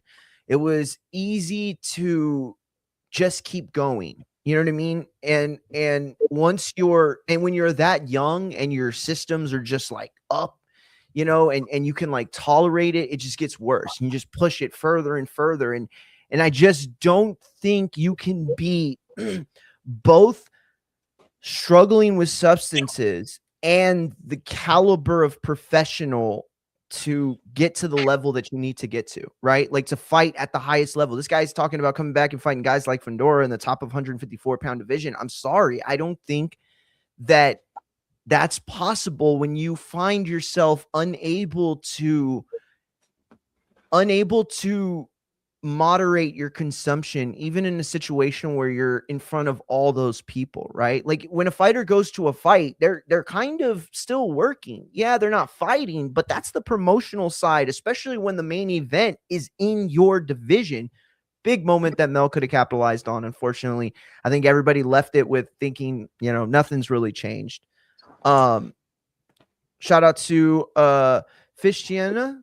Fishtiana, my sister. In chat. Is that UD style? Good to see you. No, it's not me. No. Me, Mario Mejia, in Fighting FX. Fishtiana is the first lady of boxing. Hell yeah. She is my sister. In fact, she sent me this tumbler a couple of years back. It's got Marvin Hagler. It's got Miles Davis. It's got Bruce Gass, boxing, jazz, and more. But she's the real deal, man. And God bless Fishtiana. Salute. Thank you, my sister. And Mario, all you kind of white Mexicans look alike. So no. That's fair. That's fair, especially of a certain age demographic. You know what I mean? Bro, you'd be surprised how many people grab me as Sammy the Bull Gravano and say, "What the fuck?" I said, "Oh, no, not me." Yeah, you got it there a little bit. I'm not gonna lie. Yo, listen, if we're showing things too, check it out. My cousin gave me this for Christmas. It says the Pacquiao Marquez 3, the IBC root beer promotional bottle. Oh, the light's not gonna work. Nope, not gonna work. But yeah, it's pretty cool. I'd never seen it before. But she worked for the cable company, so they would give them like all those like things that they would have for like the pay-per-view promotions. So it was pretty cool. Yo, shout out to JC. I haven't seen you in a while, champ. Appreciate you tapped in. He said, do you guys think it was an early stoppage? No, not at all. Not an early stoppage. I think the ref did an incredible job. And also, I hope that fight and the stoppage becomes part of the trend, right? Like everything influences everything. So hopefully that referee's decision to stop it when he did influences the next one, because the worst thing is letting them go too long. All right. So I do want to ask you about Moises real quick. You mentioned the Muhammad Ali comparisons and whether or not that's early or not. He was even getting Mike Tyson comparisons at like 5-0, 6-0. It's crazy stuff. This is a guy that has been on our radar for a few years now, but he's starting to crack the non-hardcore spectrum, right? What do you think of this guy's future? Do you buy into the hype? And if he was a stock, would you be going all in on this guy's future at heavyweight and in boxing? Shout out Owen Foster. I mean, he's definitely the goods. He's worth paying attention to and investing in. But I don't know if I'd bet the whole house on him. I would like to see the competition upped a little bit. I mean, we've got a plethora of young heavyweights out there, even fighters who aren't getting the title shots. Get them in there with them. But Frank Warren doesn't like to rush people. I think Frank Warren may really stall this man's chances because he should be fighting who's the WBO champ? Stablemate. Come on, somebody write it in there. this old brain is just kind of fogged up for a minute, and I know it, but it's on the tip of my head, but I can't think of it. As soon as you say the first initial to it, I'll tell you exactly who we're talking. Come on now. Let's see. But anyway, they're stablemates. Fabio Wardley. Wardley, exactly. Shout out to the Zufa Aru. Oh no, Zufaru. Now, I love that name. That's such a great name. I'm getting all my parents and shout out to Jose Diaz too, bro. You know, this is Mario. I'm a guest from Mario Mangia over here, and if anybody hasn't subbed to his channel, I'm going to drop the link one more time for it. The mission here is to get this man up there over 100 subs today, and we're going to try to do it. Oh, you're Please, the champ, man. Give me your support and love. And Mario's the man, and this is not my show, so don't. Well, I'll tell you what, man. I'm gonna say this. I think anytime you're on the internet or airwaves talking boxing, it ends up becoming your show, Bruce. I'm just gonna be honest about that. But listen, shout out to Owen Foster. He said Sanders before of the fast south. Oh shit, it went up. Power punch. Klitschko with the combination punches when younger, and Lewis Foreman when they were halting people away, like Lewis versus Ruddock or Foreman versus Frazier. Yeah, very, very fair point there. Shout out to Zufaru. Dude, that's such a great name. I love it. I really do. Alex said Moses Itauma has no jab. No jab. I repeat, no jab. He couldn't find it on a milk carton if he had to. Damn, that is tough. But that's the thing too. It's like, should we be, I don't know. Styles make fights. At the end of the day, I know that I've sparred enough. I mean, not a lot, but I've sparred enough to know that there were times where my jab was great against the guy who, was super high guarded. You know what I mean? And then other times I got beat to the punch every time. So, you know what I mean? Like, look, I'm not trying to make excuses. I don't know. There's still a ways to go for this kid developing. Shout out to Cody in the chat on Twitch. Appreciate you, champ. He said John Cena is hosting WrestleMania this year. Yeah, that's sad.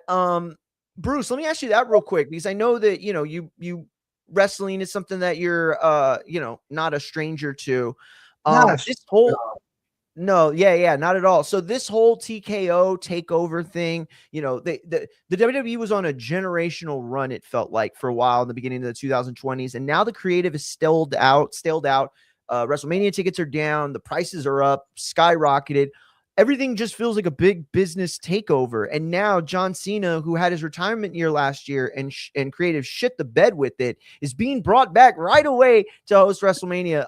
Is this just about selling tickets? What do you think about this news about John Cena hosting WrestleMania, whatever the fuck that means? Well, that's the first I've heard of it.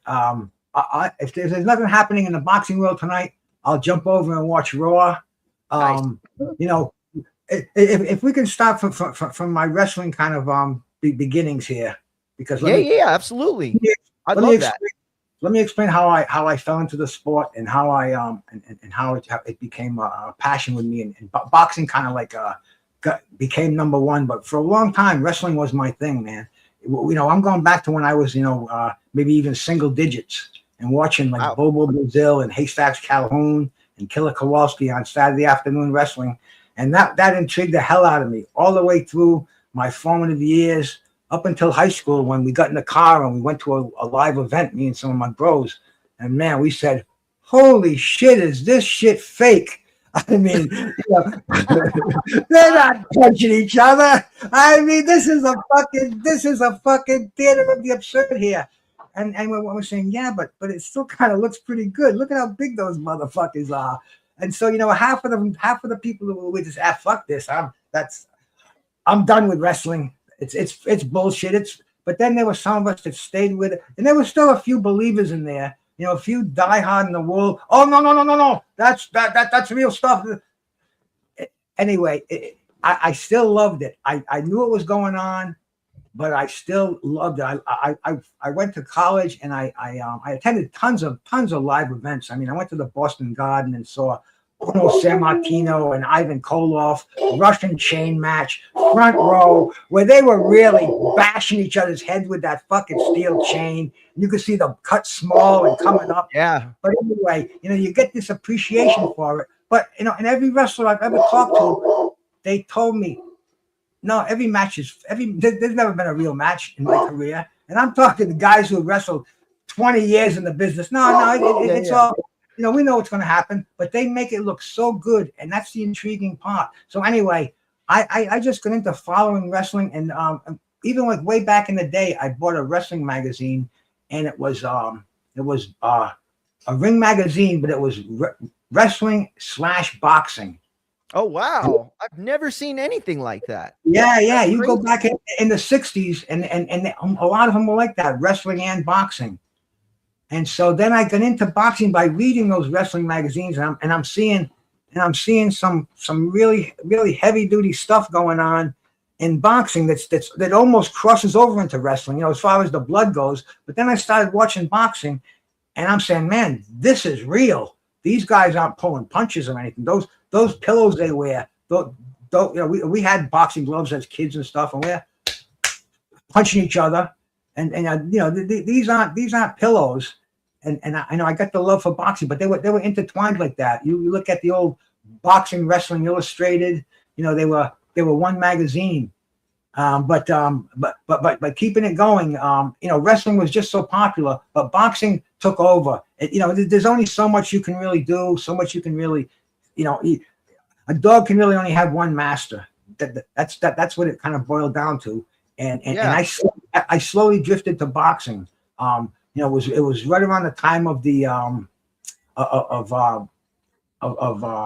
the early 70s, Ali coming back from his exile, and I was in my rebellious state, 15 years old or so, 16 years old, and I liked Ali. I was anti-cops, I was anti-establishment, anti-war, everything that was happening with Ali, that was my man.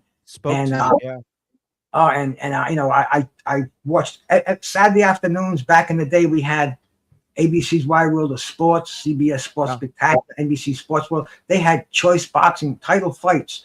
Guys like Roberto Duran were fighting live, Carlos Monzon, even Ali, Joe Frazier. They would Saturday afternoons would be huge for major fights. And I just became in love with it. I would be at the newsstand first of the month buying every boxing magazine that came out.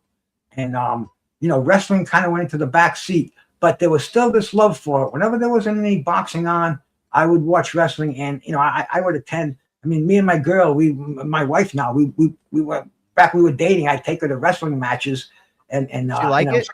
Oh yeah. She knew it was bullshit. She knew it was that right there. I'm married. I haven't been married a super long time, and there was a time in my life where I really didn't think I was going to be married. And I can tell you that right there is why I envision myself being married for life, is because my wife will at least give everything a chance, and she'll like take that adventure with me, even if it's not something that, she appreciates very much. Like, she didn't like wrestling at all. Like, the only thing she ever knew was like the Attitude Era, Stone Cold stuff. And now today, like, she's an actual avid fan of, women's wrestling. She loves Bianca Belair, and she resonates with a lot of the women today, I think, more.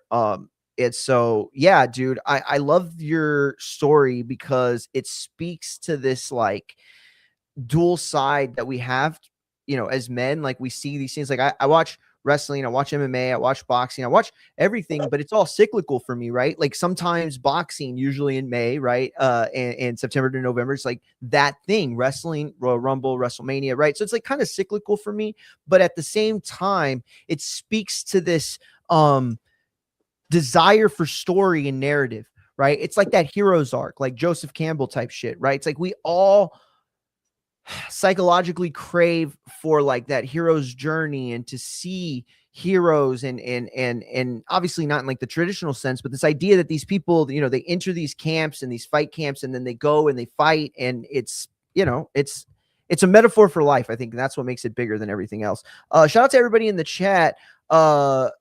I want to read just a few of these real quick. First of all, JC said he felt the ref should have gave the champ a chance, and I definitely understand that. But it's the only thing is like he's like older. Like, how much more of a chance do you give him, and how much more detrimental is it based on age? Right. At the same time, he hasn't fought a lot, as Bruce said. This was six fights in fucking 10 years or something crazy like that. And so, maybe he did have the ability to go forward. He sounds crazy in the post fight when he's like, oh, I was just coming on. Like, you sound like Chris Algieri's trainer saying you're just about to be let out of the cage. Shout out to Owen Foster. He said, Itauma with his youth reminds me of Mike Tyson, while also being familiar to Vladimir Klitschko, Corey Sanders, Lennox Lewis, and George Foreman. Wow, that's a lot of really talented fighters there. Let's see. Oh, where was the other one? Oh, I read that one. Let me see. Yo, and the Zufaru thinks Moses is the future of heavyweight boxing. Wow. That is a big, big statement. I don't think he's as good as they make him out to be. I think Wardley beats him. Yeah, that's a fight I'd want to see. But like Matt said, Moses and Wardley being friends is sickening because it means they'll never fight. Yeah, for real, for real. And shout out to Ida Boxing says, salute Bruce. And real quick, I want to highlight this one. Shout out to Bruce for this one right here. Zufaru says, Terramona Jr. is our only hope from down under. And I was introduced to him. Actually, I saw him in the Olympics, right? In the last Olympics, but I hadn't seen him pro. And Bruce is the one that gave our community that heads up. So shout out to him as well. And he said that Bruce, CJ was a former pro wrestler. Oh yeah. Hey CJ, when I use the word bullshit with affection, bro. Believe me, nobody has more respect for professional wrestling than I do. And like I said, I was watching this when I was 9. So yeah. No. That's what's up. Give that one a pass, my brother. Give that one a pass. He said, Keith, 4 minutes more Thurman. Would have loved seeing Keith splattered on the canvas. Yo, you would have if you would have done that. Are you very excited about Roman Reigns versus CM Punk? I'm excited about the match. I am absolutely not excited that the fact that Raw is going to feature that as the headline main event segment for the third week in a row, 4 out of 5 weeks. That to me is crazy. I mean, you have to do something at this point. Don't get me wrong. Last week was great. I just think you got to pull the trigger on that J turn already. I don't see it any other way. But we got one more boxing topic for you here, Bruce, and that is on Floyd Mayweather. Now, Floyd Mayweather Jr. was in the news a while back about having a 3-fight deal and all this stuff. Essentially, I think it's all about money. I don't think he has a lot of money left. I think that's evident by the fact that he was about to sue Showtime and he named Al Heyman as a accomplice in stealing from him and all this crazy stuff, right? And then all of a sudden he gets 3 fights and Mike Tyson and Manny Pacquiao are in the conversation. But this week he kind of dampened everything. Actually, he kind of made it seem like none of it's even going to happen. He said that the Pacquiao fight was probably going to be an exhibition.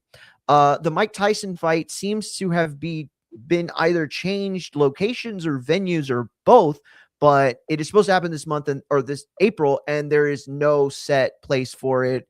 In fact, very few people are even aware of details of it being put on. Most people don't think it will, at least not on the day that it was supposed to. I want to ask you, and it's sort of like overall encompassing thing, what do you think of this trend of exhibitions fights? You talked about this senior sort of, program that we all want to see and that appears interesting.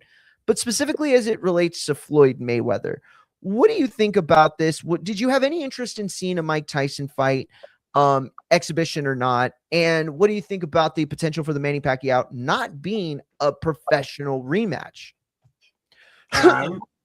Minimal to no interest whatsoever.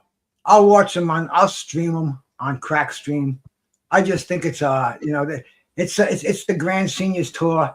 They're not going in there. It's not a real athletic competition. It's on the scale of our WWE family.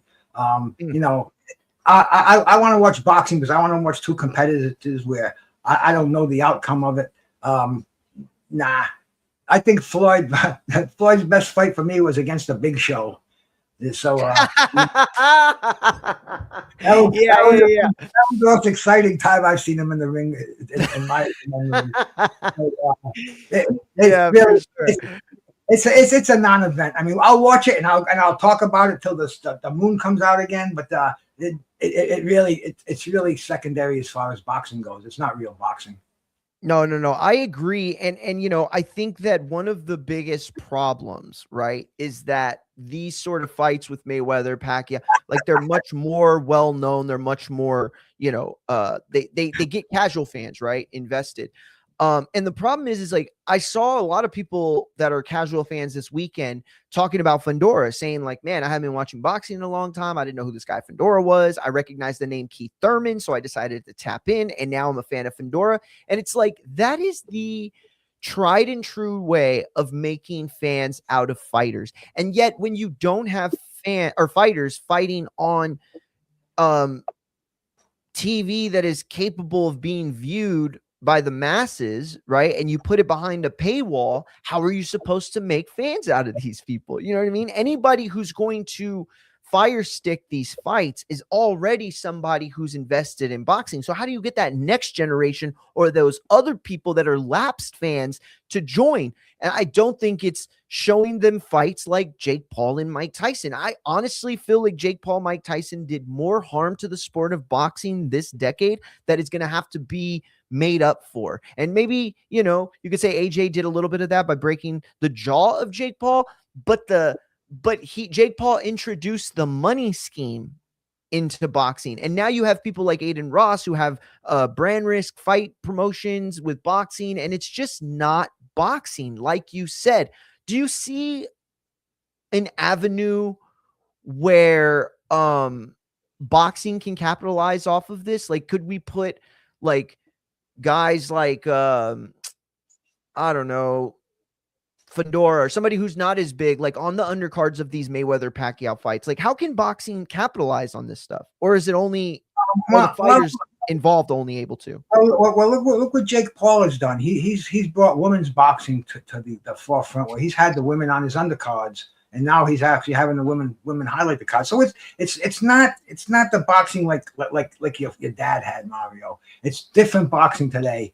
They're gonna put these crossover matches in there. You probably see intergender matches. Who the hell knows what's going on with boxing these days?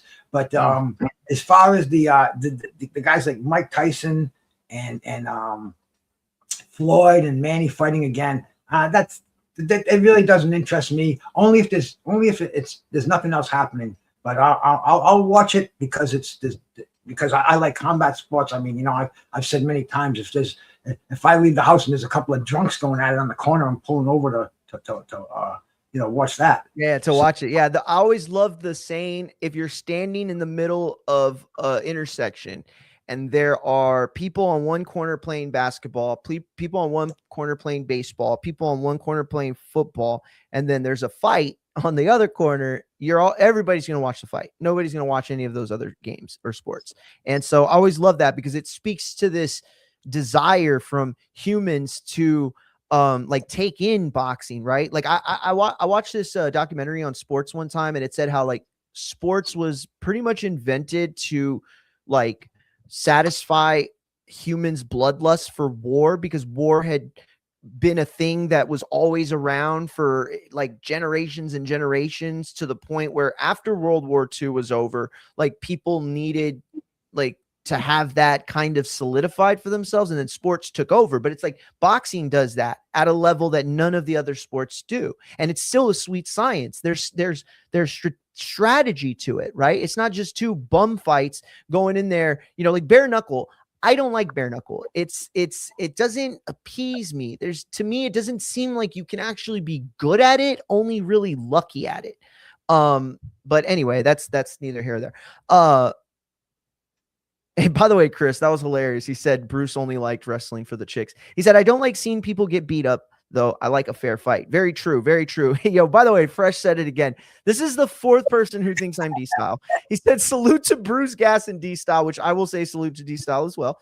Man, I'm loving this live. You guys are cooking. This is what Boxing Talk Live on YouTube should be like. You brothers are representing. Well, my name is Mario Munguia. I've been on D-Styles program many, many times. So you can go to Infight and FX and sub to my channel, but you are definitely right. D-Style and Bruce are both the mans in this boxing community, like without a doubt, for sure. Alex said, if I see Floyd in the ring, yeah, no. If I see Floyd in the ring 3 times in 2026, while the kids half his age are only fighting once or twice, exhibition or not, it'll be an honor to watch TBD box again. That's a fair point. I don't think he's going to fight. In fact, I'm starting to think he's not fighting at all. But if he does fight 3 times, that is something to be said, especially for a generation like that has produced guys like Kid Chocolate or Keith Thurman or Earl Spence or the many people, really, I keep naming nothing but PBC guys that, it just seems like their career got away from them. But another one of those guys, Bruce, I want to talk to you about is Deontay Wilder. He's fighting this weekend. This is the last boxing topic, by the way. He's fighting this weekend, Chisora. I actually like the fight. I think there's a lot of reasons to appreciate it for its pure boxing, not just the name that are fighting. That said, I've had a beef with Wilder for a while. I don't mean like a personal beef or anything like that. I mean, professionally, this is a man who has yet to apologize to Mark Breland for potentially saving his life. And all he's done since that fight is double down on why Breland was a bad trainer or the wrong person or, made a bad choice. And I cannot get past this because all I can think about is this guy, is saying he would have rather died in the ring with Fury that night than to have another birthday with his daughter or to see, his wife accomplish something or whatever, whatever it is. Right. And on top of the Breland thing, the Tyson Fury double down of him saying that there was something in the glove, saying that he has evidence that he's never presented, having relatives come out claiming they have evidence that they never presented. All of this in a nutshell. Should Deontay Wilder be accepted in boxing? Is there a reason to not accept this fight or to boycott it or anything like that? What do you think of Wilder in his career? Should he be able to still make money off of boxing with those things under his reputation?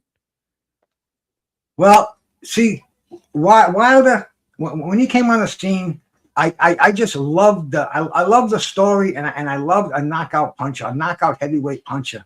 But the more that I saw him fight, he just didn't live up to the expectation that I had. And when I saw him fight, he didn't throw the punches like an Ernie Shavers, or like a Ron Wilder. He knocked out guys like it was a street fight. He'd wind up from the furthest neutral corner, and he would charge in and he beat these guys up like fights I used to get into it, and he wanted to pound them again when they were down. It was a different attitude, and he disappointed me so much when he didn't fight Joshua, and I wanted to see him fight Chisora back in the day, and so many of them, so many fighters that he didn't fight. It became like, come on, let's go. It was almost like the same case with Jerome Boots Ennis today. But then after he got beat up by Tyson Fury, I kind of started liking him again. He talked about the ayahuasca, and he just kind of, I don't know, man. Maybe I'm a sap, but I was into the rap. I liked him when he was in Saudi, when he was hanging with the prince. And I was wishing him well. And then when he got beat up by Parker and knocked out by Zhili Zhang, I said, that's the end of Wilder. I don't think we're going to see Wilder anymore. And that's good because, he was entertaining. But then when he fought the elites, look what happened. And now he's coming back. His 50th fight, Chisora's 50th fight. There's a nice gimmick there. They're both in the twilight of their careers. It's going to be fun. I think Chisora is going to overwhelm him though, because I think Wilder has lost more than Chisora has. Chisora is just a keep on chugging kind of a guy, and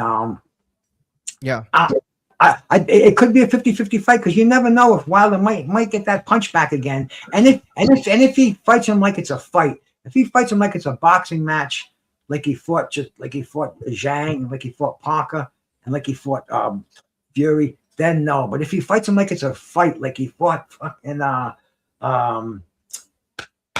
begins with the B, Bermain, like he fought the main Stavern, then he could end the fight early. So yeah, I agree.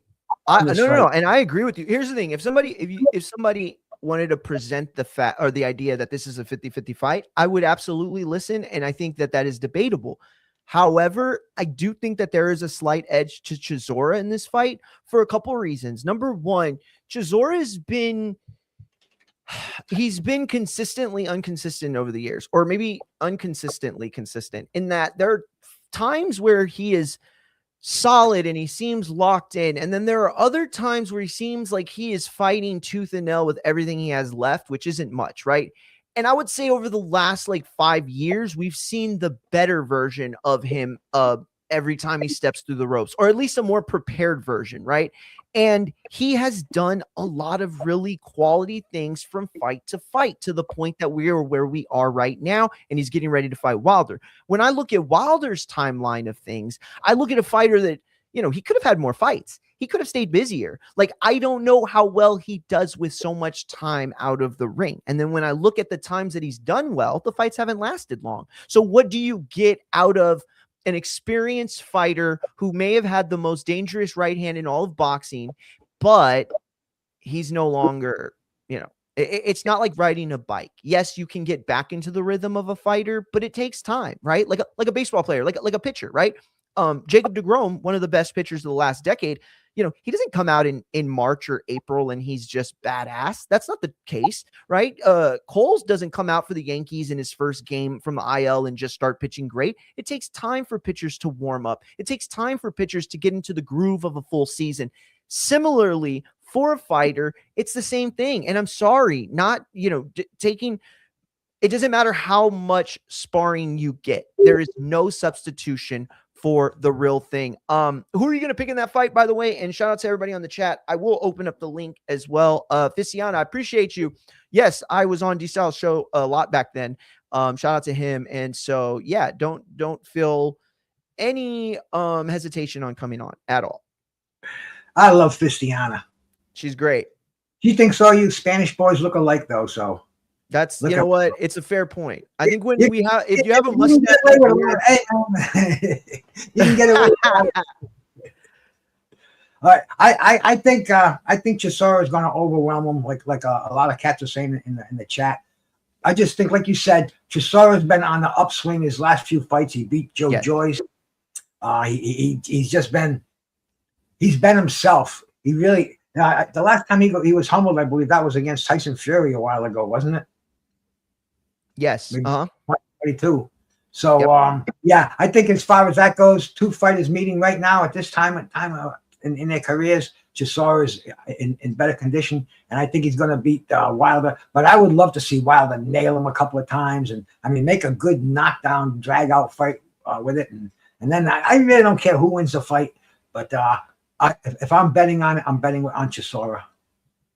Well said. Listen, those were the boxing topics for us. I do have a couple of other things I want to discuss with you. First of all, if that's okay. Yeah.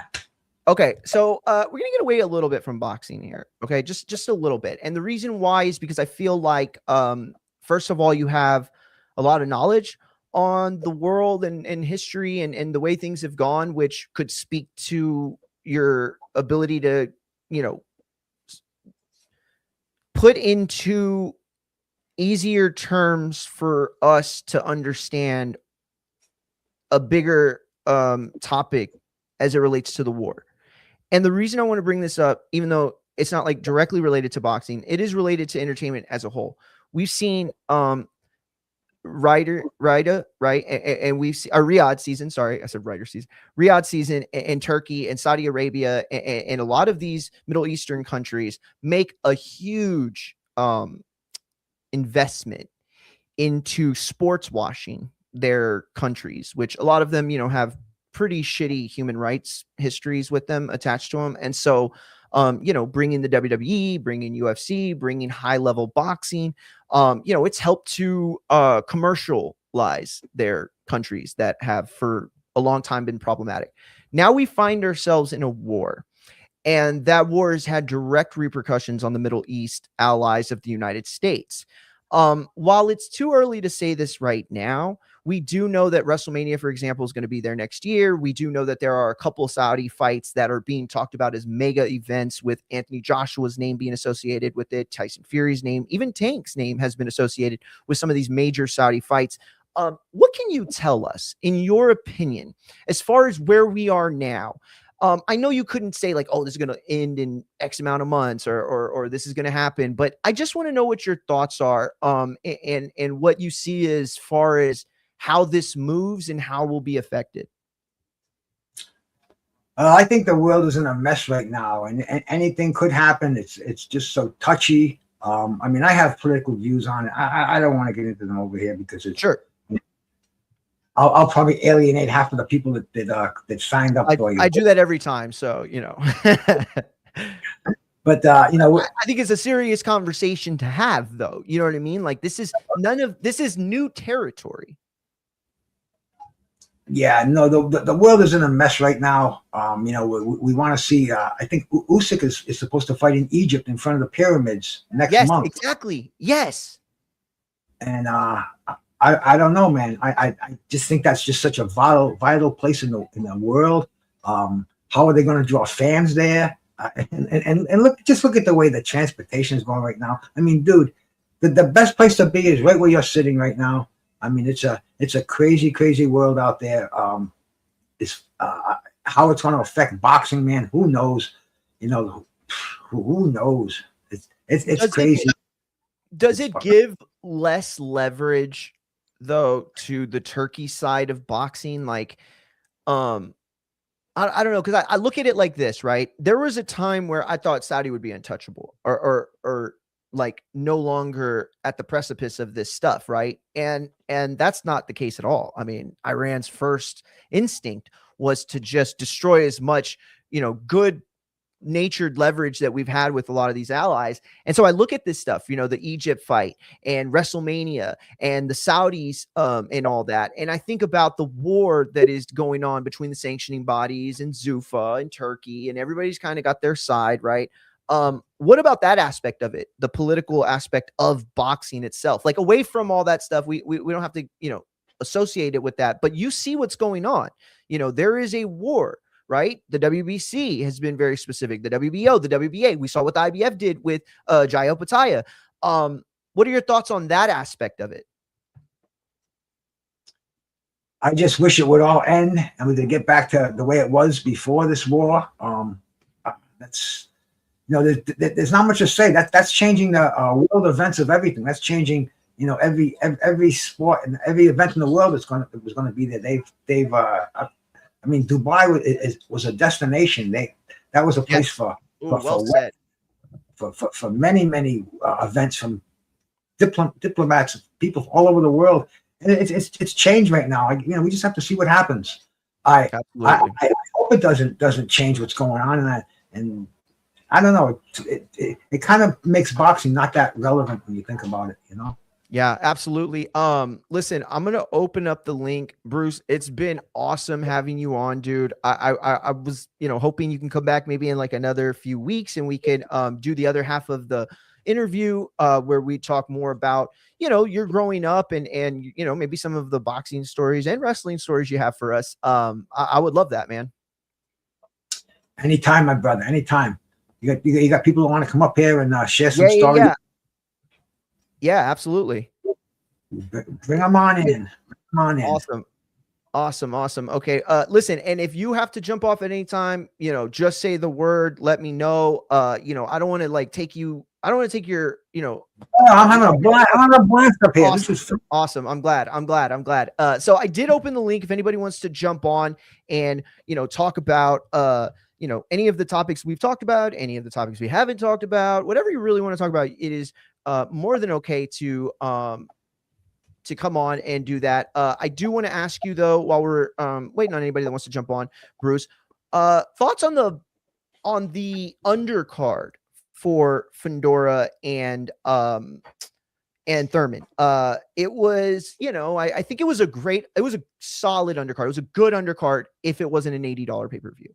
right? Like if this was just like an HBO championship boxing or even like a boxing after dark, right? It would have been like, holy shit. I mean, it would have never been a boxing after dark, but a Showtime championship boxing, any of that. But what did you think? Who stood out to you on the card? All right. We had this guy from Providence, Rhode Island, Cuban from Providence, Rhode Island. Yonil Hernandez. Yeah, he was 8-9-0, right? Coming into this.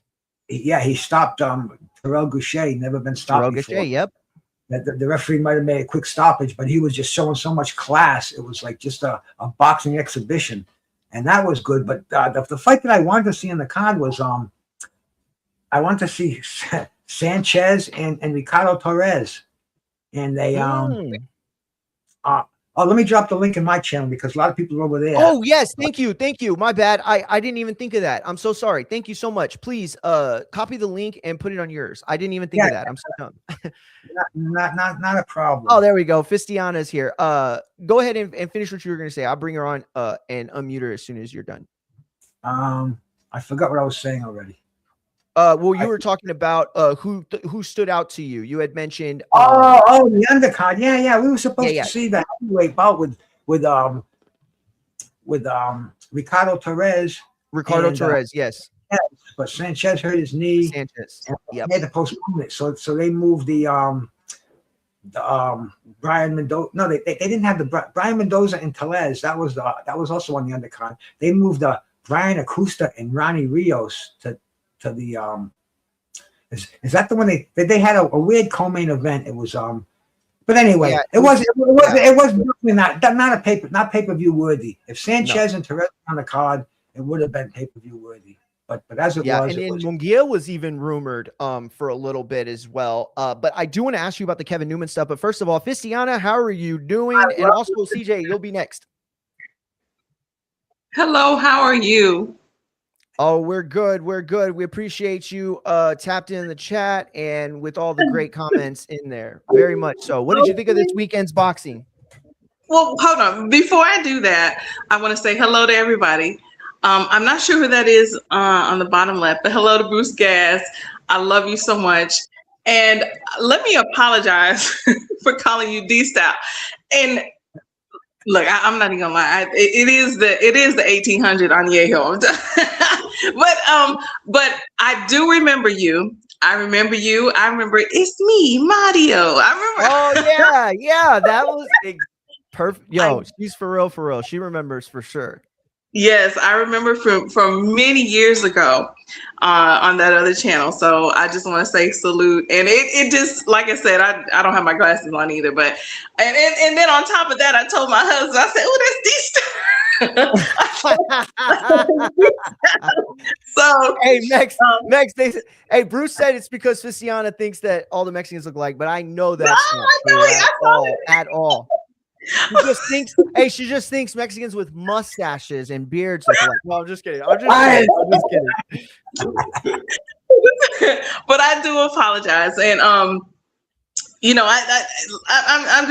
so excited right now with you two up here. I don't even know what to say about this weekend's events. It's just like I'm so excited to see both of you, and it's been a long time since I've been on here, and I was on back 10 to 11, 12 years ago. I don't know if you remember, and I don't even know if you were on back then on the other channel. It was myself, and there was another female named Monster Piece.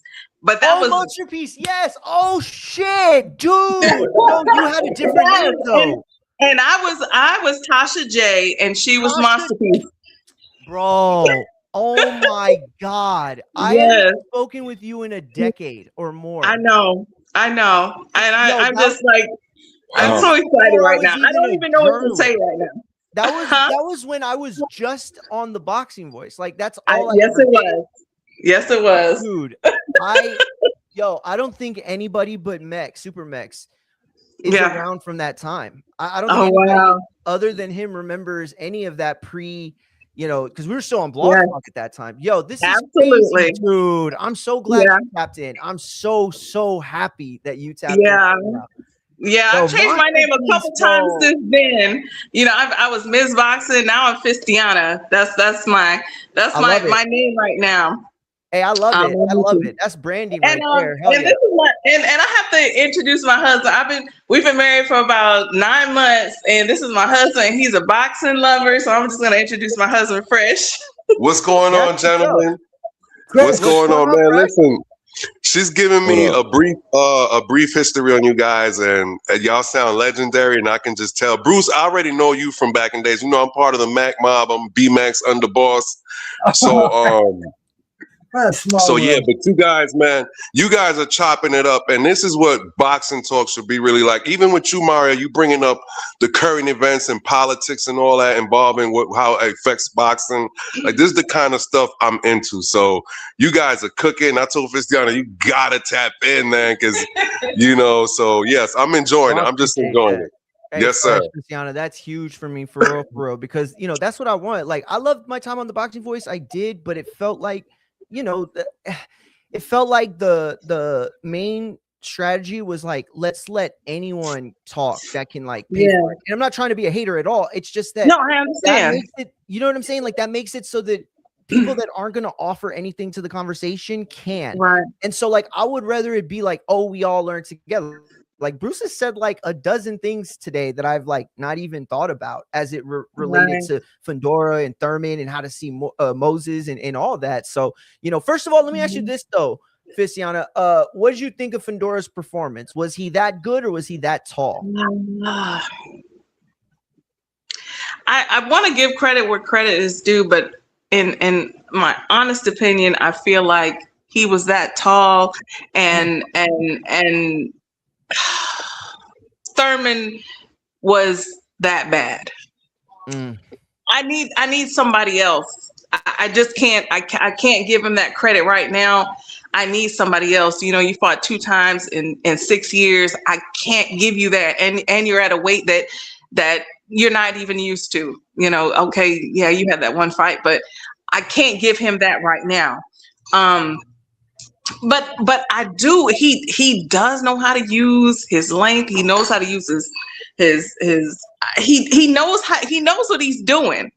But my question is, can he do it with the other champions? And what really disappointed me was when he was talking about, oh, I love the WBC. You know, what about Charlo? You know, I want to fight Charlo. And it kind of changed when he got to the post fight press conference. You know, it's like he just wants to stay with the PBC. I want you to fight that. I want you to fight the Boot. I want you to fight the Xander. So bro, you're so right.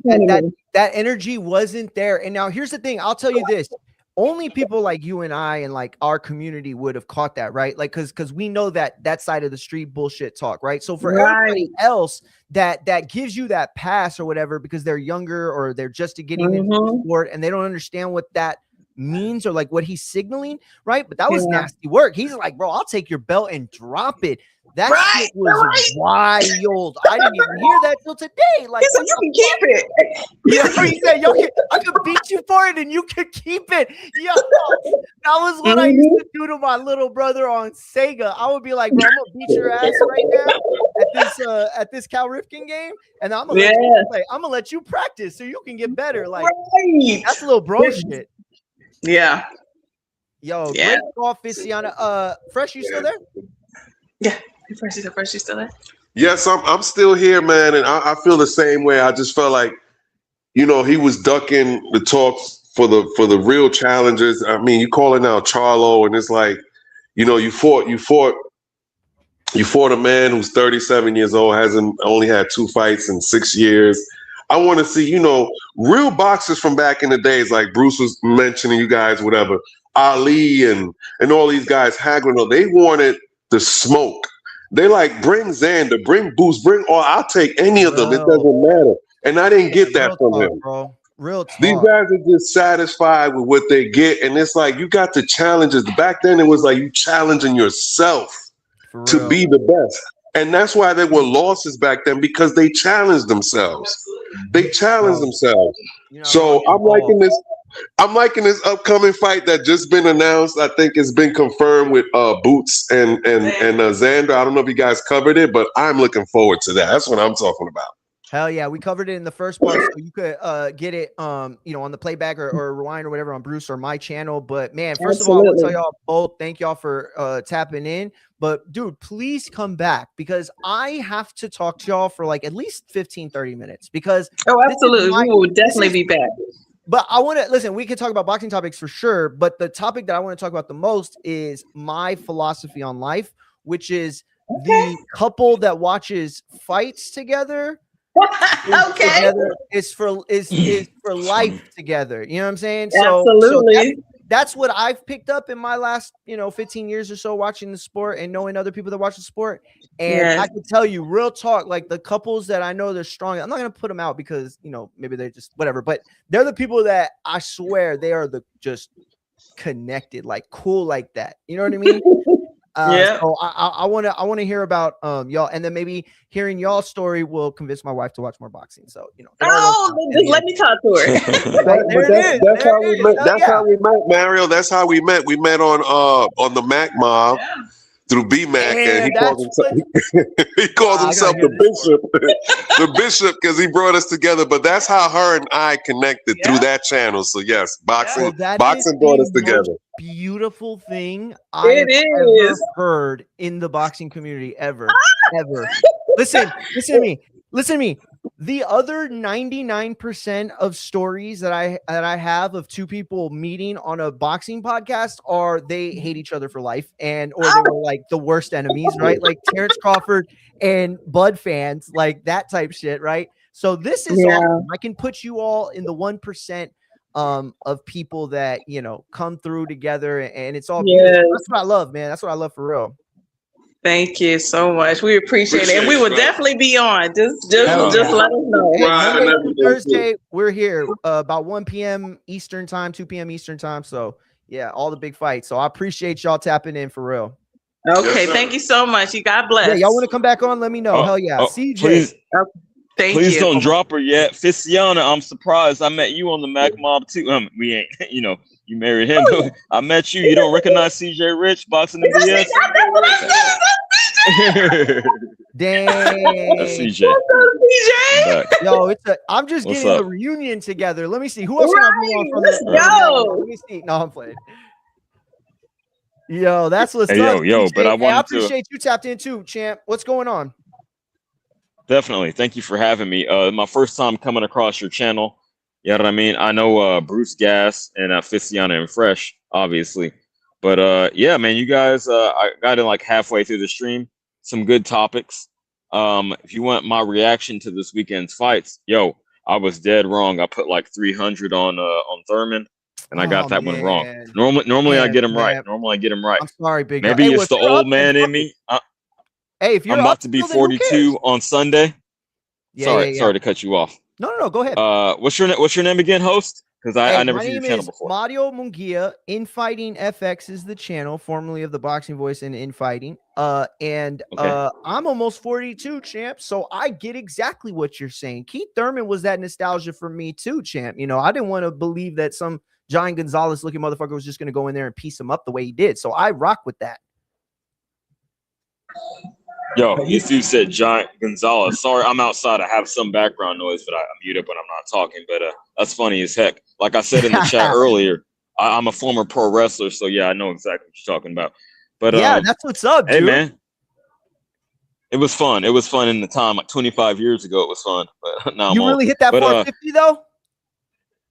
No, not a 450. A shooting star press was my finisher. Oh, a shooting star press. Wow. Hey, that's still crazy, dude. How much you weigh, CJ? Actually, the 450 would have been easier. That's an easier flip, to be honest. No, that's what I was saying. The shooting star is more impressive to me.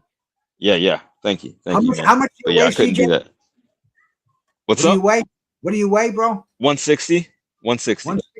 How tall were you?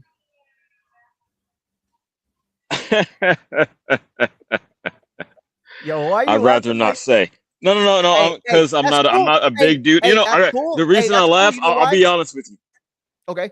I'll be honest with you. The reason I laugh in these boxing spaces, everyone wants to be a tough guy, so I'm not the biggest dude in the world. I'm 5'8".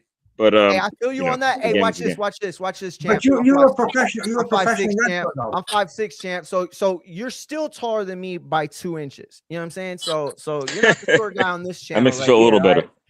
right? There you go. That's There fine. you go, champ. But yeah, Yo, I'm not trying to be Mr. Tough Guy, but yeah, I did my thing back in the day. That was a lot of fun, dude. So I say all that to say this: I've been a boxing fan about the same length of time I've been a pro wrestling fan. About age 4 or 5, I got Wow. into both of them, and so I'm like Ultimate Warrior, Hulk Hogan, and shit. And That then era. Yeah. up through that, yeah. But wait, you said man, your a lot goal of fun. was, you said your goal was Snuka or Ricky Steamboat? Who did you say your goal was? Or did you not say? Me? Yeah. No, I haven't said it yet. I Mine is thought Shawn I thought Michaels. you were in the chat that said that. Shawn Michaels. Okay. No, okay. mine is Shawn Michaels. Yeah. I could rock He's with dope. that. He's my number 2 behind Brett. And I only knew really you were gonna because say that. I knew you were gonna say that. well, but it's because like you could argue like they're both at this high level, right? And it's like, how do you break it? Well, I would break it by saying, well, he made Shawn's career and he made Stone Cold's career, right? Like man. that WrestleMania Hey, switch you got a good point. at their, you know what I'm saying? So it's like it's hard, but Shawn Michaels obviously one of the best talents to ever, be in a squared circle. But by the way, what'd you think of the fight this week in Fundora? All height or all talent? Okay. I wanted to get to that. Man, he's improving. I'm very impressed. The fact that he's finally staying behind his jab. And let me break down the reason I chose Thurman, because I had seen Fundora use his actual physical attributes exactly once, and that wasn't a big enough sample size for me to say, oh, just like he's gonna fight like that going forward all the time. But hey, champ, he did. Yeah. So maybe his trainers got to him. He made that adjustment. I mean, it's so obvious if you're fucking 6'5" at 154. Why wouldn't you? But I give him all the props in the world. I'm not taking anything away from him. So I was impressed. Very, very good way to look at that. I agree with you. That said, okay, Keith Thurman, should he be done forever, or is there a fight that you could realistically see yourself saying, hey, you know what? I'll watch that. 154 is so heated, in my opinion, the hottest division in boxing right now. So I would say, and he obviously in the post fight press conference said he wants to keep going. He thought the stoppage was premature, but I don't want to get into that just quite yet. But he has the will to keep fighting. So I would say, if you want a specific fight, Charlo, they're both semi-washed, right? So why not? Former champions. Let's go. Yo, I don't hate that at all. I really don't. And I said that actually on Saturday or Sunday, I don't remember, after the fight, and people dogged me because we were hearing that he was drunk at the presser or at the fight. We were hearing actually a lot of different rumors that I'm not even comfortable getting into. That said, though, I still would want to see it. Like, if Mel wants to fight, he represents the last person to undispute that division. What's it worth 4 years later? Because he did it in 2022. Not a whole lot. But you know what I like? And I think you're going to like too, CJ, because you're a wrestling fan. Continuity. Okay. The world championship is the world championship because the guys that had it were Stone Cold, and before that, Shawn Michaels, before that, Bret Hart, before that, Ultimate Warrior, Hulk Hogan, Andre the Giant, Bruno Sammartino, and the list goes on and on. It's like the heavyweight title, right? The lineal heavyweight title can be traced all the way back to Jack Johnson. And that kind of continuity speaks to something bigger than the sport. That's why the NFL is the NFL, because you don't give a shit who wins the football championship. You care who wins the Super Bowl. You don't care who wins the soccer football championship. You care who wins the FIFA World Cup. It's about branding. And at the end of the day, I just don't think that, it's all there for him. Okay, champ, you took the words right out of my mouth. He still has the lineage, and I put a lot of clout, I put a lot behind that. I respect the lineage, the lineal championship, I should say. So yeah, definitely that needs to happen. A passing of the torch. Ooh, well said. Yeah. So I'm with that, dude. Love that. Yo, shout out to Chris in the chat. He said Thurman versus Malinaji in a bare knuckle fight. Yo, I swear to God, I would still watch it. Yeah. I don't want to see it. I don't want to see Thurman in that position at all. But man, I can't imagine the press conferences between Paulie Malignaggi and Keith Thurman.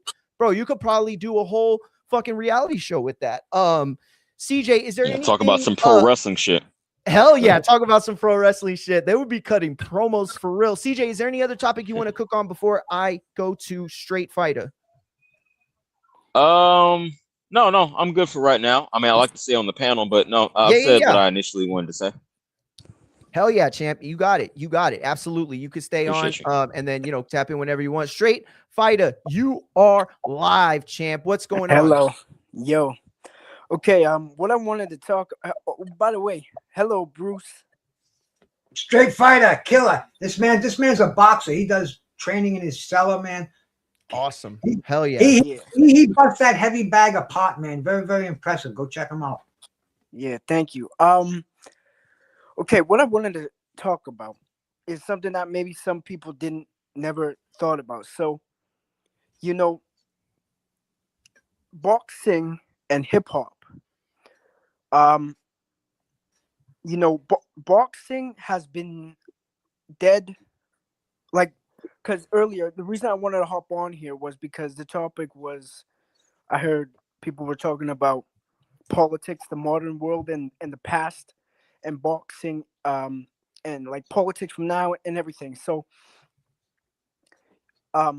boxing, boxing has been dead before rap died.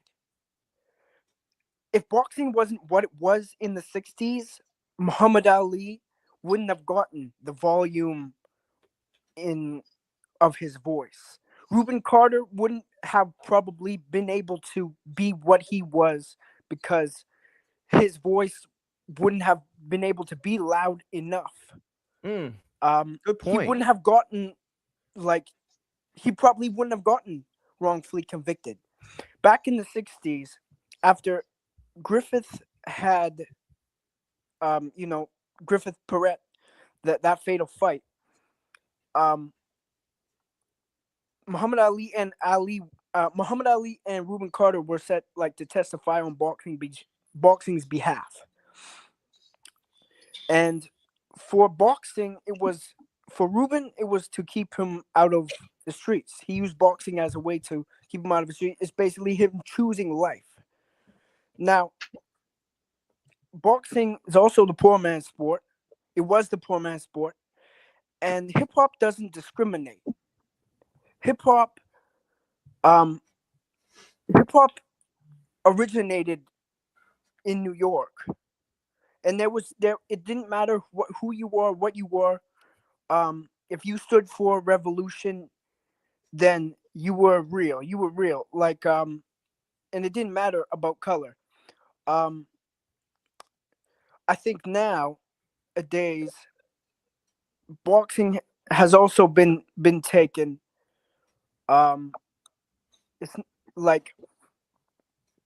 It's it's sad. I think the commercialization, maybe. Yeah. Sure, absolutely. Of boxing. And money, money, some of the greatest fighters way back in the day, and these dudes were conditioned. They trained not like today's, Rocky Marciano, Reuben. What he did, most people don't like. Oh wait, you mentioned Hegler. Hegler, he loved boxing. He was ready to go with anybody.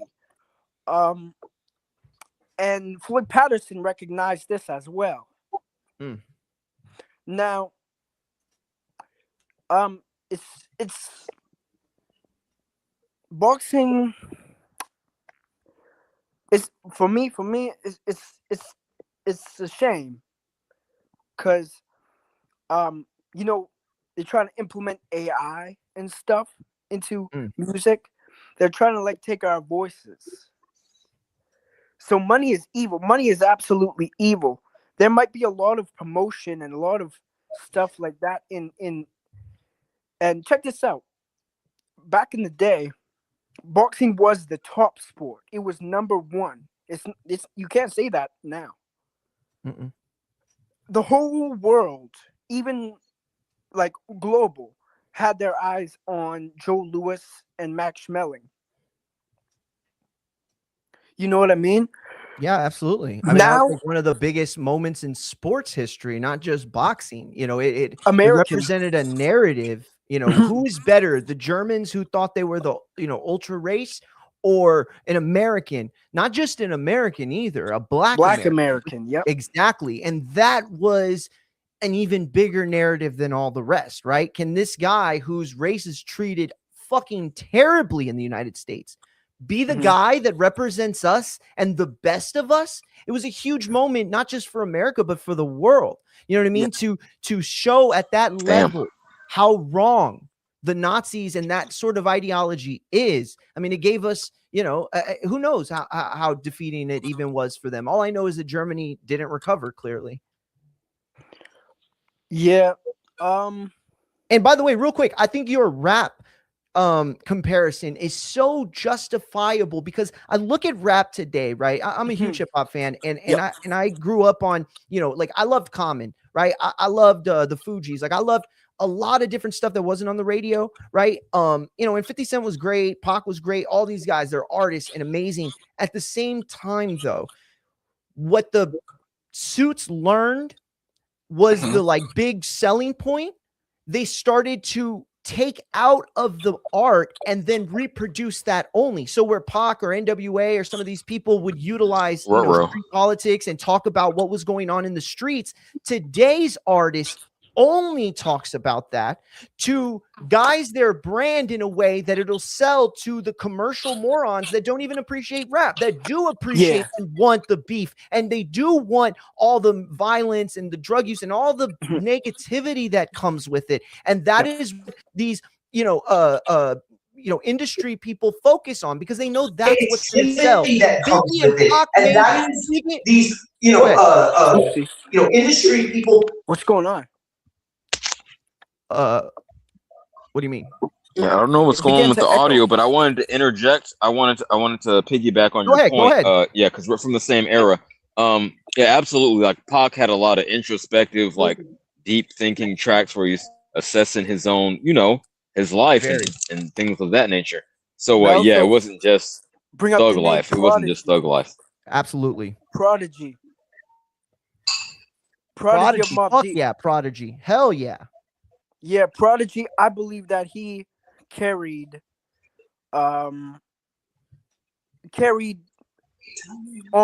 what Tupac would have sort of done. He basically sort of, if anybody came close to Tupac, or Prodigy was wrongfully incarcerated as well. Yep. They tried to get him to snitch on 50. Oh, I remember that. Damn, that was a long time ago. Fuck. Yep. And nah, you're super right. Fresh, that you go ahead. Yeah, I mean, man, you guys are cooking. It's so good to hear. I can sit back and listen, but sometimes we got to interject, because once you started talking about that hip hop, both of you guys, Mario and the other brother, I don't know, with the boxing avatar. Yeah, Street Fighter. Yes, Street Fighter. Yes, they definitely intertwine with each other. You just had that element where the two go, and I think it's always been like that with music, period. Jazz and boxing as well. I remember when I was in the boxing gym and I wanted to hear some hip hop or whatever, my trainer played jazz. He was said something about that rhythm. Yeah, something about that rhythm. He I couldn't remember, but the blood. Yes. Hey, Fresh, I don't want to cut you off, but before I lose my train of thought, because I'm a California pothead, you remember Tupac and Tyson were close friends. Yep. Absolutely. I was watching an animated video yesterday of Tupac's last 24 hours, and it was Tyson involved. Oh, wow. He had a song for Tyson to play when he came out, but I don't remember. I know the song you're talking about. It was the Bruce Seldon fight. I know. Yes. Yeah. His cousin from the Outlaws in a documentary played like a snippet of it, right? Because Mike had wanted him to record it, and one of Pac's cousins that was in the Outlaws. Could I say the verse? I think I know some of the verse. Yeah, word. Go for it. Okay, it's like my road to glory is filled with thorns, fluent thoughts from my brain, and I trained to remain strong. They said I couldn't do it, locked me in chains till my struggle's closer to the pain of a trained killer. Best believe that I'll never be shamed again. Again, I'll be the next heavyweight champion. Ooh. That gives me And it came to chills. That fruition. gives me fucking chills, bro. For real. Word up. Yeah. And it's so And it crazy. came Pac to had fruition. that. Yo, Pac had that. I know, yo, that's deep that you just said that. Pac had that like that MLK tone, not tone, but it was like no, and it just like speaks to this Cadence, deeper yeah, and it cadence. impacted cadence. you in the same way. That's the word, cadence. That's the word I was looking for. Thank you. It speaks to this cadence that's like uplifting. Like I could feel like I could go out and fight better, as crazy as it might sound, because I came out to that song. You know what I mean? It's not like Me it against makes the me better. world. Hell yeah. Hell yeah. Hell Like yeah. No, that. you're right. Champ, Mex in the building. What's going on, Champ? You there? Yeah, I'm here. I'm just laying back in the cut. What's happening? Nice to meet Oh everybody. man, Champ, we're chilling. What's going on? No, I wanted to jump in about the Thurman topic of the Thurman and Fundora fight. I mean, I don't know how other people saw it. Me and Matt did a live fight chat over on his channel, and I Hell yeah, felt shout out. I gave Thurman the first round, although it was close. I could see I you saw giving that. Fundora the first, and I thought Thurman looked really good in the third. But from that point on, in the fourth round, Fundora landed a body shot, and we know the kind of effect body shots have had on Thurman over the years.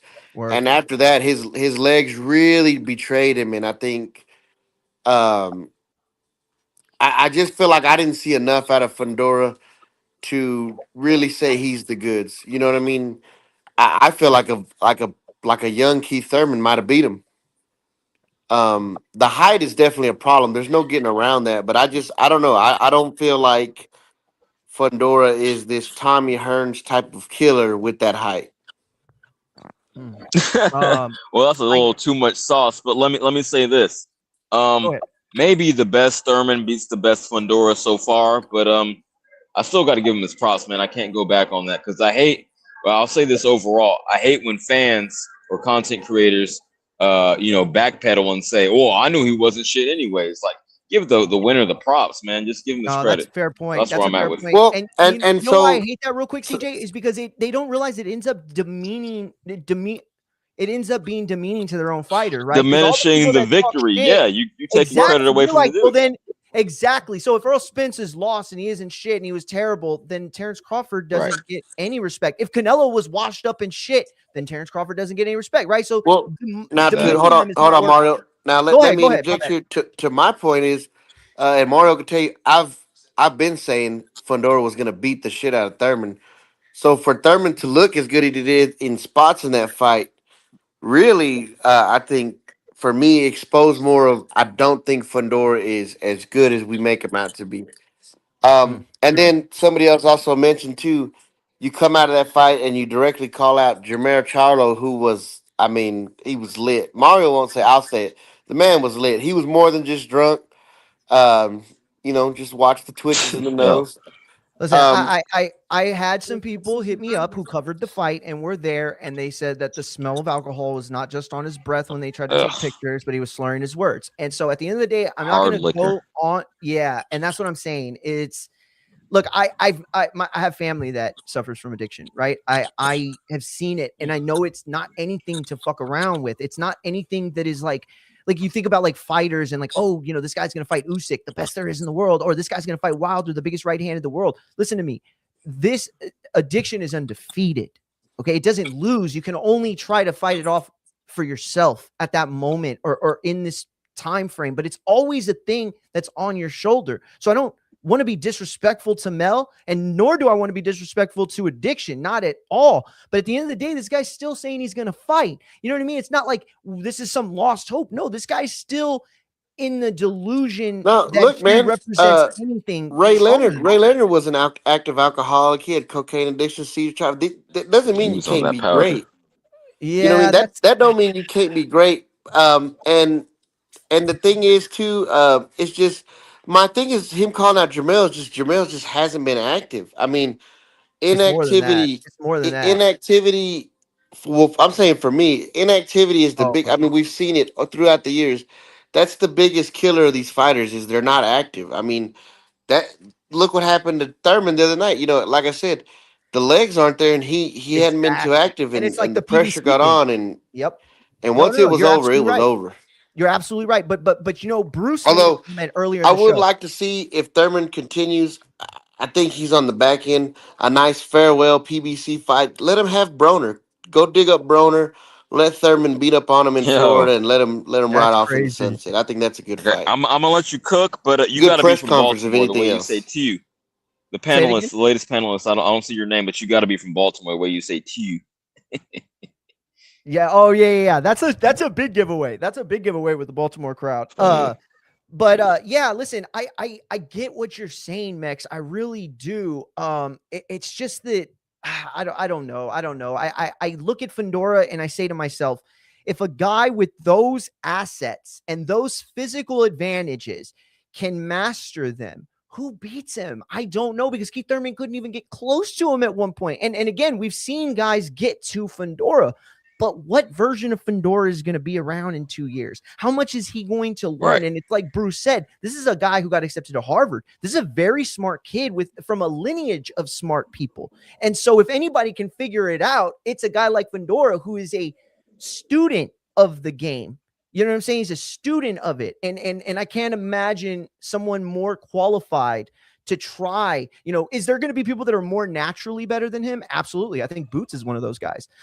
But what are you going to do when that style matchup is in front of you? Bruce, who was the guy that you said was an avid drug user, but then he would lock in for camp? Well, I'm not an avid drug user. Just a hardcore party drug. Oh, okay.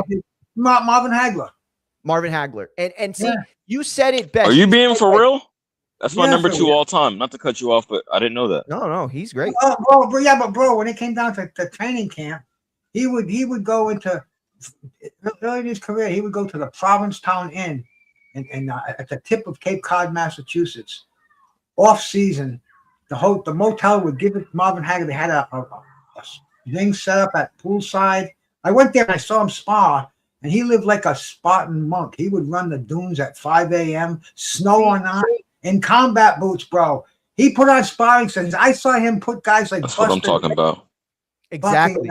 Doug DeWitt. I mean, he didn't talk to anybody. They said, don't talk to Marvin Hagler, because this was a thing with the motel. You go there in the off season, you could watch Hagler train at rings at poolside, but don't get chummy with him, because he was there for war. And man, I'll tell you, don't get chummy. That's what they said. That was the word, bro. And I saw. I mean, I had Hagler's blood splattered on my T-shirt. I was that close and just watching him fucking spar. And it was more devastating than some of the live fights I've seen. But when he wasn't fighting and he was doing construction for the Petronellis Friday nights, fucking 6-pack, a line in a fatty. I mean, they play cards till 4 o'clock in the morning. That's wow, Bruce, you put me up on. I never knew that. Yo, I want to say this real quick. Maybe that's why Tyson's my number 1 and Hagler's my number 2, because I'm wired in the same way. Yeah. There you go. There you go, champ. Hell yeah. And see, that's what I'm saying. Like, to me, the most. What I take away most from that is that there are people with the ability to just lock in, right? Like you can have so much stuff going on in the background to the point where it does affect you, but you know that when it is time to go to work and your job is training for a fight, you're showing up every fucking day. You're doing that 9 to 5 and you're not bitching and complaining because you're built like that. Listen, and that's the other thing. It's not just athletes, right? Like, I live in Corpus Christi, Texas. If you don't know, those are like the 2 things are like oil, right? Or refinery and fishing. And I knew a man who was much older than me. I was like 20 at the time. And this dude was probably like, I don't know, maybe like 62 or so, right? And he worked as a fisherman, or not as a fisherman, he worked for the fisherman companies, right? So there's a lot of heavy lifting, a lot of shit. Yo, I knew this dude, and I seen him. He would do hydrocodones and Percocets and a lot of other painkillers, like 10 or 12 before he'd walk into work. And he was the best worker of any of them. And I'm not trying to say that that's like a good thing or not. All I'm saying is that there are some people that are wired, that are able to show up and cut it all out and fucking put the blinders on, right? Mel doesn't seem like one of those guys. In fact, it doesn't seem like a lot of those guys even really exist. Very rare. Good point. We used to call them functional crackheads. Back in the day, they'd be a crackhead. Exactly. They go to work, they be on time, do good work, and then get off work and do their vice. You know, it just is what it is. A functional alcoholic, same thing. Exactly, bro. Oh man, you're cooking because you're exactly right. That's all I was trying to think of the word. You're super right on that, and it's a thing. It exists. You know what I mean? Like. But they're the fighters. They're the fighters. They can't put it down for training camp. There's the guys like Michael Dokes. They were, I forgot about. Yeah, that's more common. I would say that's more common. Go ahead. Burt Cooper. I mean, they just could not stay away from it, and it ruined otherwise amazingly prosperous careers.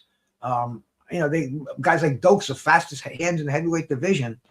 But he just loved to do those lines, and he just loved to drink the champagne and stay at the strip clubs all night. And, that's the discipline. That's where discipline comes in, because they say 80% to 20%. It's that mental discipline that goes into that 80% that keeps you away from the temptations, keeps you away from the fast, greasy food, from losing sleep. I mean, that's why boxing is so mental. But, staying away from the shit during training camp. I mean, it'd be great to stay away from it all the time, but we love to party, bro. I mean, damn, the elephants in travel 40 miles across land just to eat those fermented berries every year. So that's inherent in mammals, I guess. No, you're absolutely right, dude. But by the way, this is like a super serious convo, and so Mex and Matt in another chat keep making jokes that have me cracking. So like, that's not even a little bit connected to the same thing. But yeah, Bruce, I mean, that stuff is okay while these dudes are young, but eventually it takes a toll, and especially like in sports and all that, you're not going to perform at an elite level. And when I had first gotten into the boxing gym, this was just to work. I wasn't for any competition. My trainer told me straight up, if you want to perform at a highest level and you want to get the results that you want, because, like I was smoking. He said, you got to leave that stuff alone. And I noticed the difference. My breathing got better. My discipline, down to diet even. I got so disciplined. And I encourage that for young kids, to definitely, boxing is one of the most disciplinary sports that you can get into mentally and spiritually. And, of course, the results will come out physically as well.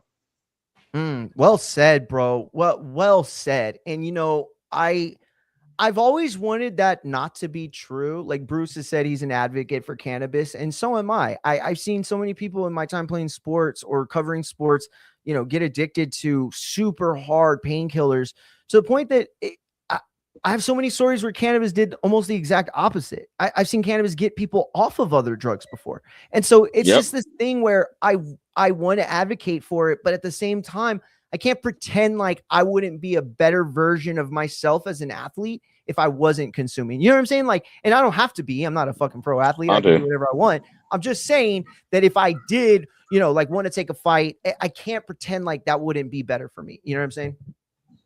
Well, peep game, I don't know about all that. I mean, for you, perhaps, but I'm training for a marathon at 42, and I'm a daily smoker. So maybe it helps me. It calms my mind. It helps. Exactly, dude, bro. And then there's the Nick Diaz's of the world, the Nate Diaz's of the world. Finn Balor's a guy who just admitted that that guy's had an 8-pack for the last like 20 years. Okay? Oh, Finn Balor. I didn't even know that. Shout out to him. Smoked weed every day he trains, he said. Every time he trains, which is like basically 7 days a week or 6 days a week. He smokes. You got to train constantly. Trains. So, some people, it makes them better, I think.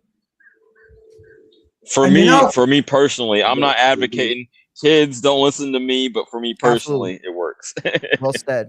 Well, you know what I'm going to be getting into too? I'm looking into dry vaping, because we're talking about our lungs, and it's the combustion. The combustion is what gives you it's what congests you.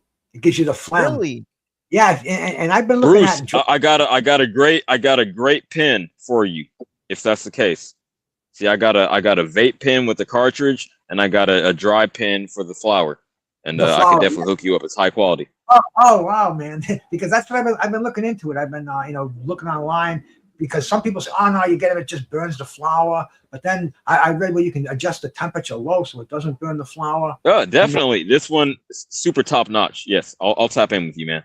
You know what? That's so crazy. I'm in my 50s and I've never smoked anything in my life. Wait, nothing? Or you mean like vape? Hey man, nothing. No, you know what? Get like me and Bruce Gas. That's cap. Okay, I'll be you're 50. badass for I'll that, be 50. Fistiana. my man Alex Alberto out there is a straight edge, bro. So shout out to Alex. He don't drink, he don't smoke, he doesn't do nothing. He's like CM. No, I do drink. I do drink. I was in the army for 21 years, so I do drink. You sound like Craig on Friday. I drink. I don't smoke. Yeah, Craig on Friday. That's exactly what it sounded like. Yo, that's so funny. Hey, but I will say, like, it's one of those things where I would rather have her virgin lungs. I swear to God. If I mean, don't get me wrong, I don't think I could like not smoke anymore, but like if I could go all the way back and just be clean, like I probably would. Like she doesn't know what she's missing. That sounded bad. That sounded like I was trying to make her do it. No, I don't know. I don't know how to put it, but it's like, I'm saying, you know what I'm saying? Like it's like a good thing to be this far in life, and that ain't got you. It's crazy, but I don't mean like crazy bad. I mean like crazy. Wow, that's impressive. You know what I mean? Like imagine if I was like, I don't want to be funny about it. You know what I'm saying? Like I don't want to be funny about it, but like if I could be like my age and be like, dude, I've never watched porn before. I would love to be able to say that, or I would love to be able to say I never cursed before, or you know what I'm saying? Right. Like whatever. But that's dope. Yeah. But I know it has its benefits and stuff like that. But can I change the subject just 1 second? Because I gotta run. I'm gonna give the phone to Fresh. I just want to say, goodness gracious, Bruce Gas, I love you so much. And Mario, it has been so good to see you and talk to you, and CJ, you too. It's brought back a lot of memories. Shout out. Salute. I just don't even. Y'all know what I was going through, man. I mean, that chapter ended. Not the sidetrack, but y'all held me down, man. I appreciate you.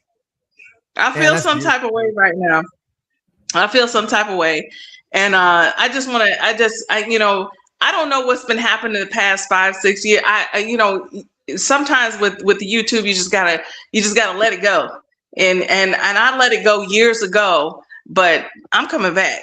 You know, and love it. And I still have a channel, and all praises to the Most High. Somehow I got 50,000 subscribers. I don't know how, but I'll take it. Oh, yes. That is what is up. Yes. Yo, not that she needs I ain't got 500. What's the channel called? It's called Fistiana, and the thing is I used to you may not have known, but after the Boxing Voice, I had my own channel. I had a group of people. I was back and forth, and then I just left YouTube. And then I left YouTube. I came back, and then I started putting up old videos, old fight footage, and I'm up to like 50,000 subscribers right now. And then on top of that, I don't know how YouTube did it. Normally they wouldn't monetize you. I just happened to like be like, can y'all monetize me? And they monetize me. So that's crazy. So she got like 10 million. You playing with the game. You already monetized. You need to be pumping out content. Let's go for you know what? That's the dopest story I've heard. I swear to God, listen to me. In the last 5 years, all I've heard is YouTube story, horror YouTube story after horror YouTube story. That is fucking awesome, dude. It's crazy. I'm gonna tell you, Mario. Hope. Let me tell you something. I'm gonna tell you this, and my husband is my witness. I have not been on YouTube. I think I did a live with him maybe 2 years ago. I do nothing. I put up a couple videos, and because not only am I'm a fan, but I have thousands of videos. I have thousands of magazines. I have thousands of memorabilia. I have a house full of stuff. So I love that, dude. I love it. It's crazy. So I just happened to be like, you know, I have 5 videos on my channel, and I just happened to because I have asked YouTube before, you gonna monetize it? They said no. I just did it, and like I said, all praise to the Most High. They said, okay, we'll give you monetization. I can't believe they did it, but like, oh my God, I want to. First of all, I have like a million questions, and I know we can't get into, but second of all, we need that collab. You know what I mean? That's absolutely right. Absolutely, I have no problem with it. Yeah, I love it. I have no problem with that. I really do. And here's what I want to do. Maybe not first, but maybe first. I would love to just go live and go bar for bar with your magazines and your memorabilia. Oh, look, hold on, Mario. Let me tell you this. My husband was so mad when we moved. He had to carry on. Oh shit, bro! No, no. Tell him yourself, bro. Look, I can't look, Mario. I can't front. And Mario, is there a way I can leave my number in the private chat for you? Hey, I was actually about to send my email out. To put my email out. Hit me with your number on the email because I just don't want everybody to have yours. Look, it's mariomunguia@yahoo.com. I just put it out there right now in the chat. Oh wait, but I got to put it on Bruce's chat. I'll put it on Bruce's chat. And that way y'all can hit me up because I wanted to give you my number too. So we could, because man, dude, honestly, I want to talk to both of y'all on the first of all. Yeah, we got a lot to do. The couples, the boxing couples. 2 rooms in the house. He had to give me 2 whole rooms in the house. No, Mario, listen, like, come on, that's OD. I see why she gets the respect from all of you guys and YouTube and boxing and all that. And I was just amazed because just being on B-Man Cast, Bruce Gas and all, like I said, you guys are legends. I don't even have to have known you. I could just tell from the stuff you put out. So I'm just like, man, who is this girl? Who's this girl? And then she would just get just praises. But when I finally met her and then I seen what she had, I mean, I'm talking about Jack Dempsey gloves, his menu from his restaurant. Her dad, she got some boxing gloves, Mike Tyson signed, she gave to her dad. Wow. And the magazines, let me tell you, it took about maybe 10 trips to the truck loading her magazines. Oh, wow. Yo, that's how much magazines she got. The best thing I got is a autographed Mike Tyson, and that's you just mentioned that in passing. That's my prized possession. What I put on the Jack Dempsey glove. That blew my mind. CJ, what did he sign for you? A glove or a magazine? I won it in a raffle on, if you know Marco Boxing. Yeah, of course. Yeah, he has the autographed glove. Damn, I went off of there, dude. Hell yeah, that's super cool. Yeah, man. Listen, I sent you an email, guys. Okay. What's up, Bruce? I ended up bumping into Thomas Hearn's brother-in-law on YouTube. Wow. And he sent me, the picture I have behind me, the autographed picture of Thomas Hearns. He sent me 2 of those, personally autographed. He sent me an autographed, a hoodie, a t-shirt, and he sent me a large t-shirt, an extra large. He said, "Is it fit?" I said, "A large is better." Sent me another large, and then I'm sitting here and I get the glove. I get this autographed glove. You can see it over my shoulder there. It's personally autographed by Thomas Hearns. I mean, it was like, I am not worthy. And, because I have a bunch of memorabilia too. My wife was cleaning the house one day. She finds two big boxes of boxing magazines in the closet. Yo. 200 vintage 80s and 90s magazines. Oh my God. Dude, and they're probably worth a shit ton too. If you go on eBay and you start looking, they're worth money. I give him away, Mario. Shit, that's what's up. Hey, I just want y'all to know this real quick. Okay, this isn't a flex at all. This is so that I can have people understand what Fresh went through. Okay. Now I go to the gym about 3 times a week, 4 times a week. Now I don't always work out what I should work out, but the one thing I don't miss is shoulders. Never miss shoulders. What I am capable of doing is lateral side raises and lateral raises to up to 45 pounds for reps. Not a lot of reps, but just some reps. Okay. So that's very, very heavy. I want to show you this real quick. This is a record holder case that I use for magazines. Okay.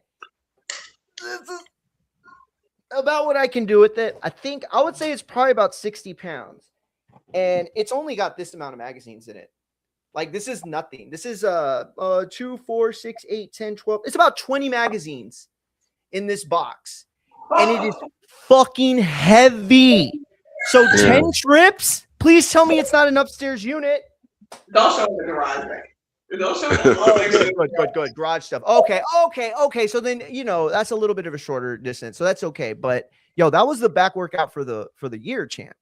Wow. Yeah, I was like, and then I have clothes, so we both, be talking. Look at all them clothes you got, and I'm like, man, you got a lot of magazines, but listen, At least I could get I could get rid of the clothes. But I'm like the magazines now. I said, man, Sheik mess around, find out you got Turkey Alley Sheik, find out you got that stash. And he offered you a bag. I said, what you gonna do? He said, I'll give you $5 million or whatever. No. Fuck that. Listen to me. We are collabing. Listen to me. We are collabing until I convince Turkey to have DAZN give y'all $5 million to do the DAZN real what's it called? Real world? Not real world, reality show. Y'all do the DAZN reality show where the premise is basically y'all space is getting too small for all the boxing memorabilia and it just keeps growing and growing. And that's why we moved. Yo, and then no, y'all gotta be kidding me. Y'all gotta be kidding me. We'll do little like games, right? Like target practice stuff or whatever. And whoever wins gets to pick which other thing that the person gets rid of. So like if Fresh wins, he gets to get rid of like dozen magazines. If Fissiana wins, she gets to get rid of like a dozen shirts or vice versa, whatever. You know what I mean? We can do it like that. That sounds dope. I'll say it like this. Y'all don't need to be on DAZN. You need to be on Hoarders. If you got that much memorabilia, yeah, Hoarders. Get out of here. My oldest piece of memorabilia is from 1897. My oldest piece is from 1897. Yeah, so you bugging. Whoa. Oh, you hardcore. What is that? What is that piece? It's a flip book. Oh, it's the little flip book. She got a little flip book. So when you flip it, you see the fight scene. No, are you fucking say that's before the lineage was even established. Yeah. Yo. So I knew she was real with it. That's how I knew she was real with it. DJ's cooking, bro. He's been cooking all show. Hilarious. I appreciate that. Before the lineage started. Yo, that's what's up, bro. I can't wait to have y'all on again, for real. For sure. Awesome sauce. Hell yeah. I'm glad I found your channel, man. That's cool. Yeah, man. I'm glad y'all did too, for real. Shout out to Bruce, champ. I appreciate you putting me on today. You know, this is really, really great. Shout out to Bruce. Yeah, shout out to Bruce. Bruce, you mean the world to me. And every time you are Bruce hit it. and I pop up, yo, Bruce, I'm about to spark. Bruce, I'm about to spark with Pineapple Express. Oh shit. CJ, I'm gonna have to clip that and use it as a fucking soundbite. That was hilarious. Listen, I'll try. Oh shit, 5:20. All right. So listen, that's gonna do it for us today, guys. I will be live tomorrow, 1 p.m. Let's say 2 p.m. Eastern. Tomorrow we'll be back with wrestling and boxing, and we'll also be back live tonight about 7:30 Central Time. We're gonna do a live watch along for Raw while I cover it for fightsatw.com. And remember, if you want to have any website that brings you all combat sports needs, boxing, wrestling, MMA, they even do betting now. Fightsatw.com, fightsaroundtheworld.com, who I work for, my boss, Abe Gonzalez, every day putting out the latest in boxing, wrestling, and MMA. Yours truly does all the recaps. So I'll have your recap tonight for Raw, for SmackDown, and both nights of WrestleMania. Your boys got you covered, because if you're not going to watch, because it sucks, well, then you can come to me, because I'll watch it for you and tell you everything you missed and make it fun and interesting. So fightsatw.com, fightsaroundtheworld.com. You can go there, bookmark it, make it your one-stop shop for all combat sports needs. Bruce, can you give out your socials real quick and your show? Well, I think most of the people that came on, they know what I'm doing over here. It's Bruce Gas, Boxing, Jazz, and more. And because I have a few loves in this world besides a couple of people, and that's boxing, jazz, beautiful, fishing, fine weed, professional wrestling, and that kind of rounds out the things I do in life. So, man, my goal is to be you, Bruce. My goal is to be you when I'm older. I swear to God, it's to be you when I'm older. My house smells like a restaurant right now. My wife has made this pesto chicken that she's oh my God, dude. Man, I'll tell you, man, I'm going to crawl in there and enjoy that. 25th wedding anniversary is coming up within a week. So, man, I'm beautiful, dude. You're super, super blessed. Congratulations. Good cook. You got probably 6 figures worth of memorabilia there sitting around you. So I very much thank you, Bruce. Let me get wait, Fissiana, are you still there, Fissiana? Yeah, she's Oh, okay. No, Real quick. I'm sorry. Give out your channel real quick one more time. It's so I could clip it at the end and get it all, so that way I could put it on, when I replay. Okay, it's Fistiana. It used to be Fistiana Fights, but it's just regular Fistiana right now. And Beautiful. And please subscribe. And like I said, I'm just coming back. I've had stuff on the channel for 4 years and haven't done anything.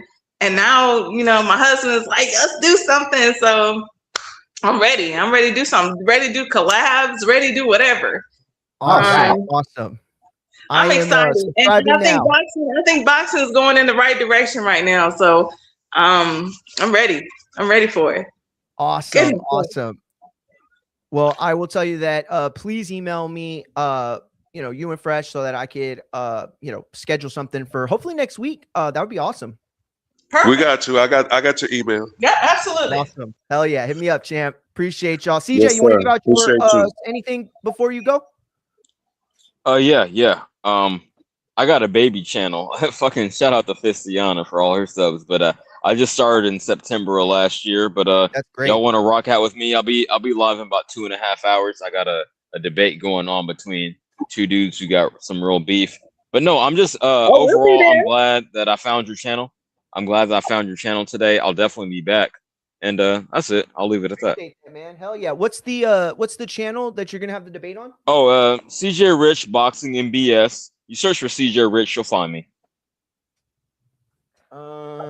Yep, you're right. Here it is, even with the same thumbnail. So sub just now. Fistiana just sub now. So appreciate all of you.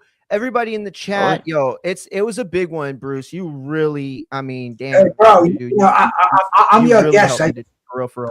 Yeah, I'm your guest. I appreciate you having me on here, man. The 3 hours went by like, Oh man, dude. Honestly, I was like an hour and a half, and then I'm gonna let him tap, but it was just impossible because you have everything I always want to talk about, like just in your brain. You know what I mean? You don't have to research. You don't have to you just pull all this stuff from memory. I've never understood how people do that. I've worked with a lot of journalists that have been able to do it, but just like a lot of people that have that ability, I don't. So I very much appreciate it in you. Shout out to Fresh. Shout out to Bruce Gass, obviously, who was an amazing co-host today, or guest, and make sure you go to his channel and subscribe. Shout out to Cause, shout out to Mex, Matt, Shoeshine was in the building. I didn't get to say what's up. Shout out to Shoeshine. Straight Fighter, I appreciate you jumping on as well. Man, there was just so many people. Alex was in there, Bud Smoke was in there. Appreciate everybody. Can I ask one last question, if you don't mind? Absolutely. If you don't mind. Bruce, when is the next trivia? I'm gonna show up. I'm gonna show out. I guess I got to put one up for next Tuesday night. I don't think I can do one for tomorrow unless I get maybe I get some good sativa and maybe get the thoughts rolling. Hell yeah. Just keep your notification button on, brother. It'll be coming up. Will do. All right. Well, for all of us, I appreciate everybody for Infighting FX. Remember, we're live on YouTube, Twitch, X, and IG Monday through Thursday, and on TikTok, Infighting FX, Monday through Friday. So, and live for all the big fights. Make sure you tune in. Make sure you sub. We will be live tomorrow, 2 p.m. Eastern. Until then, peace.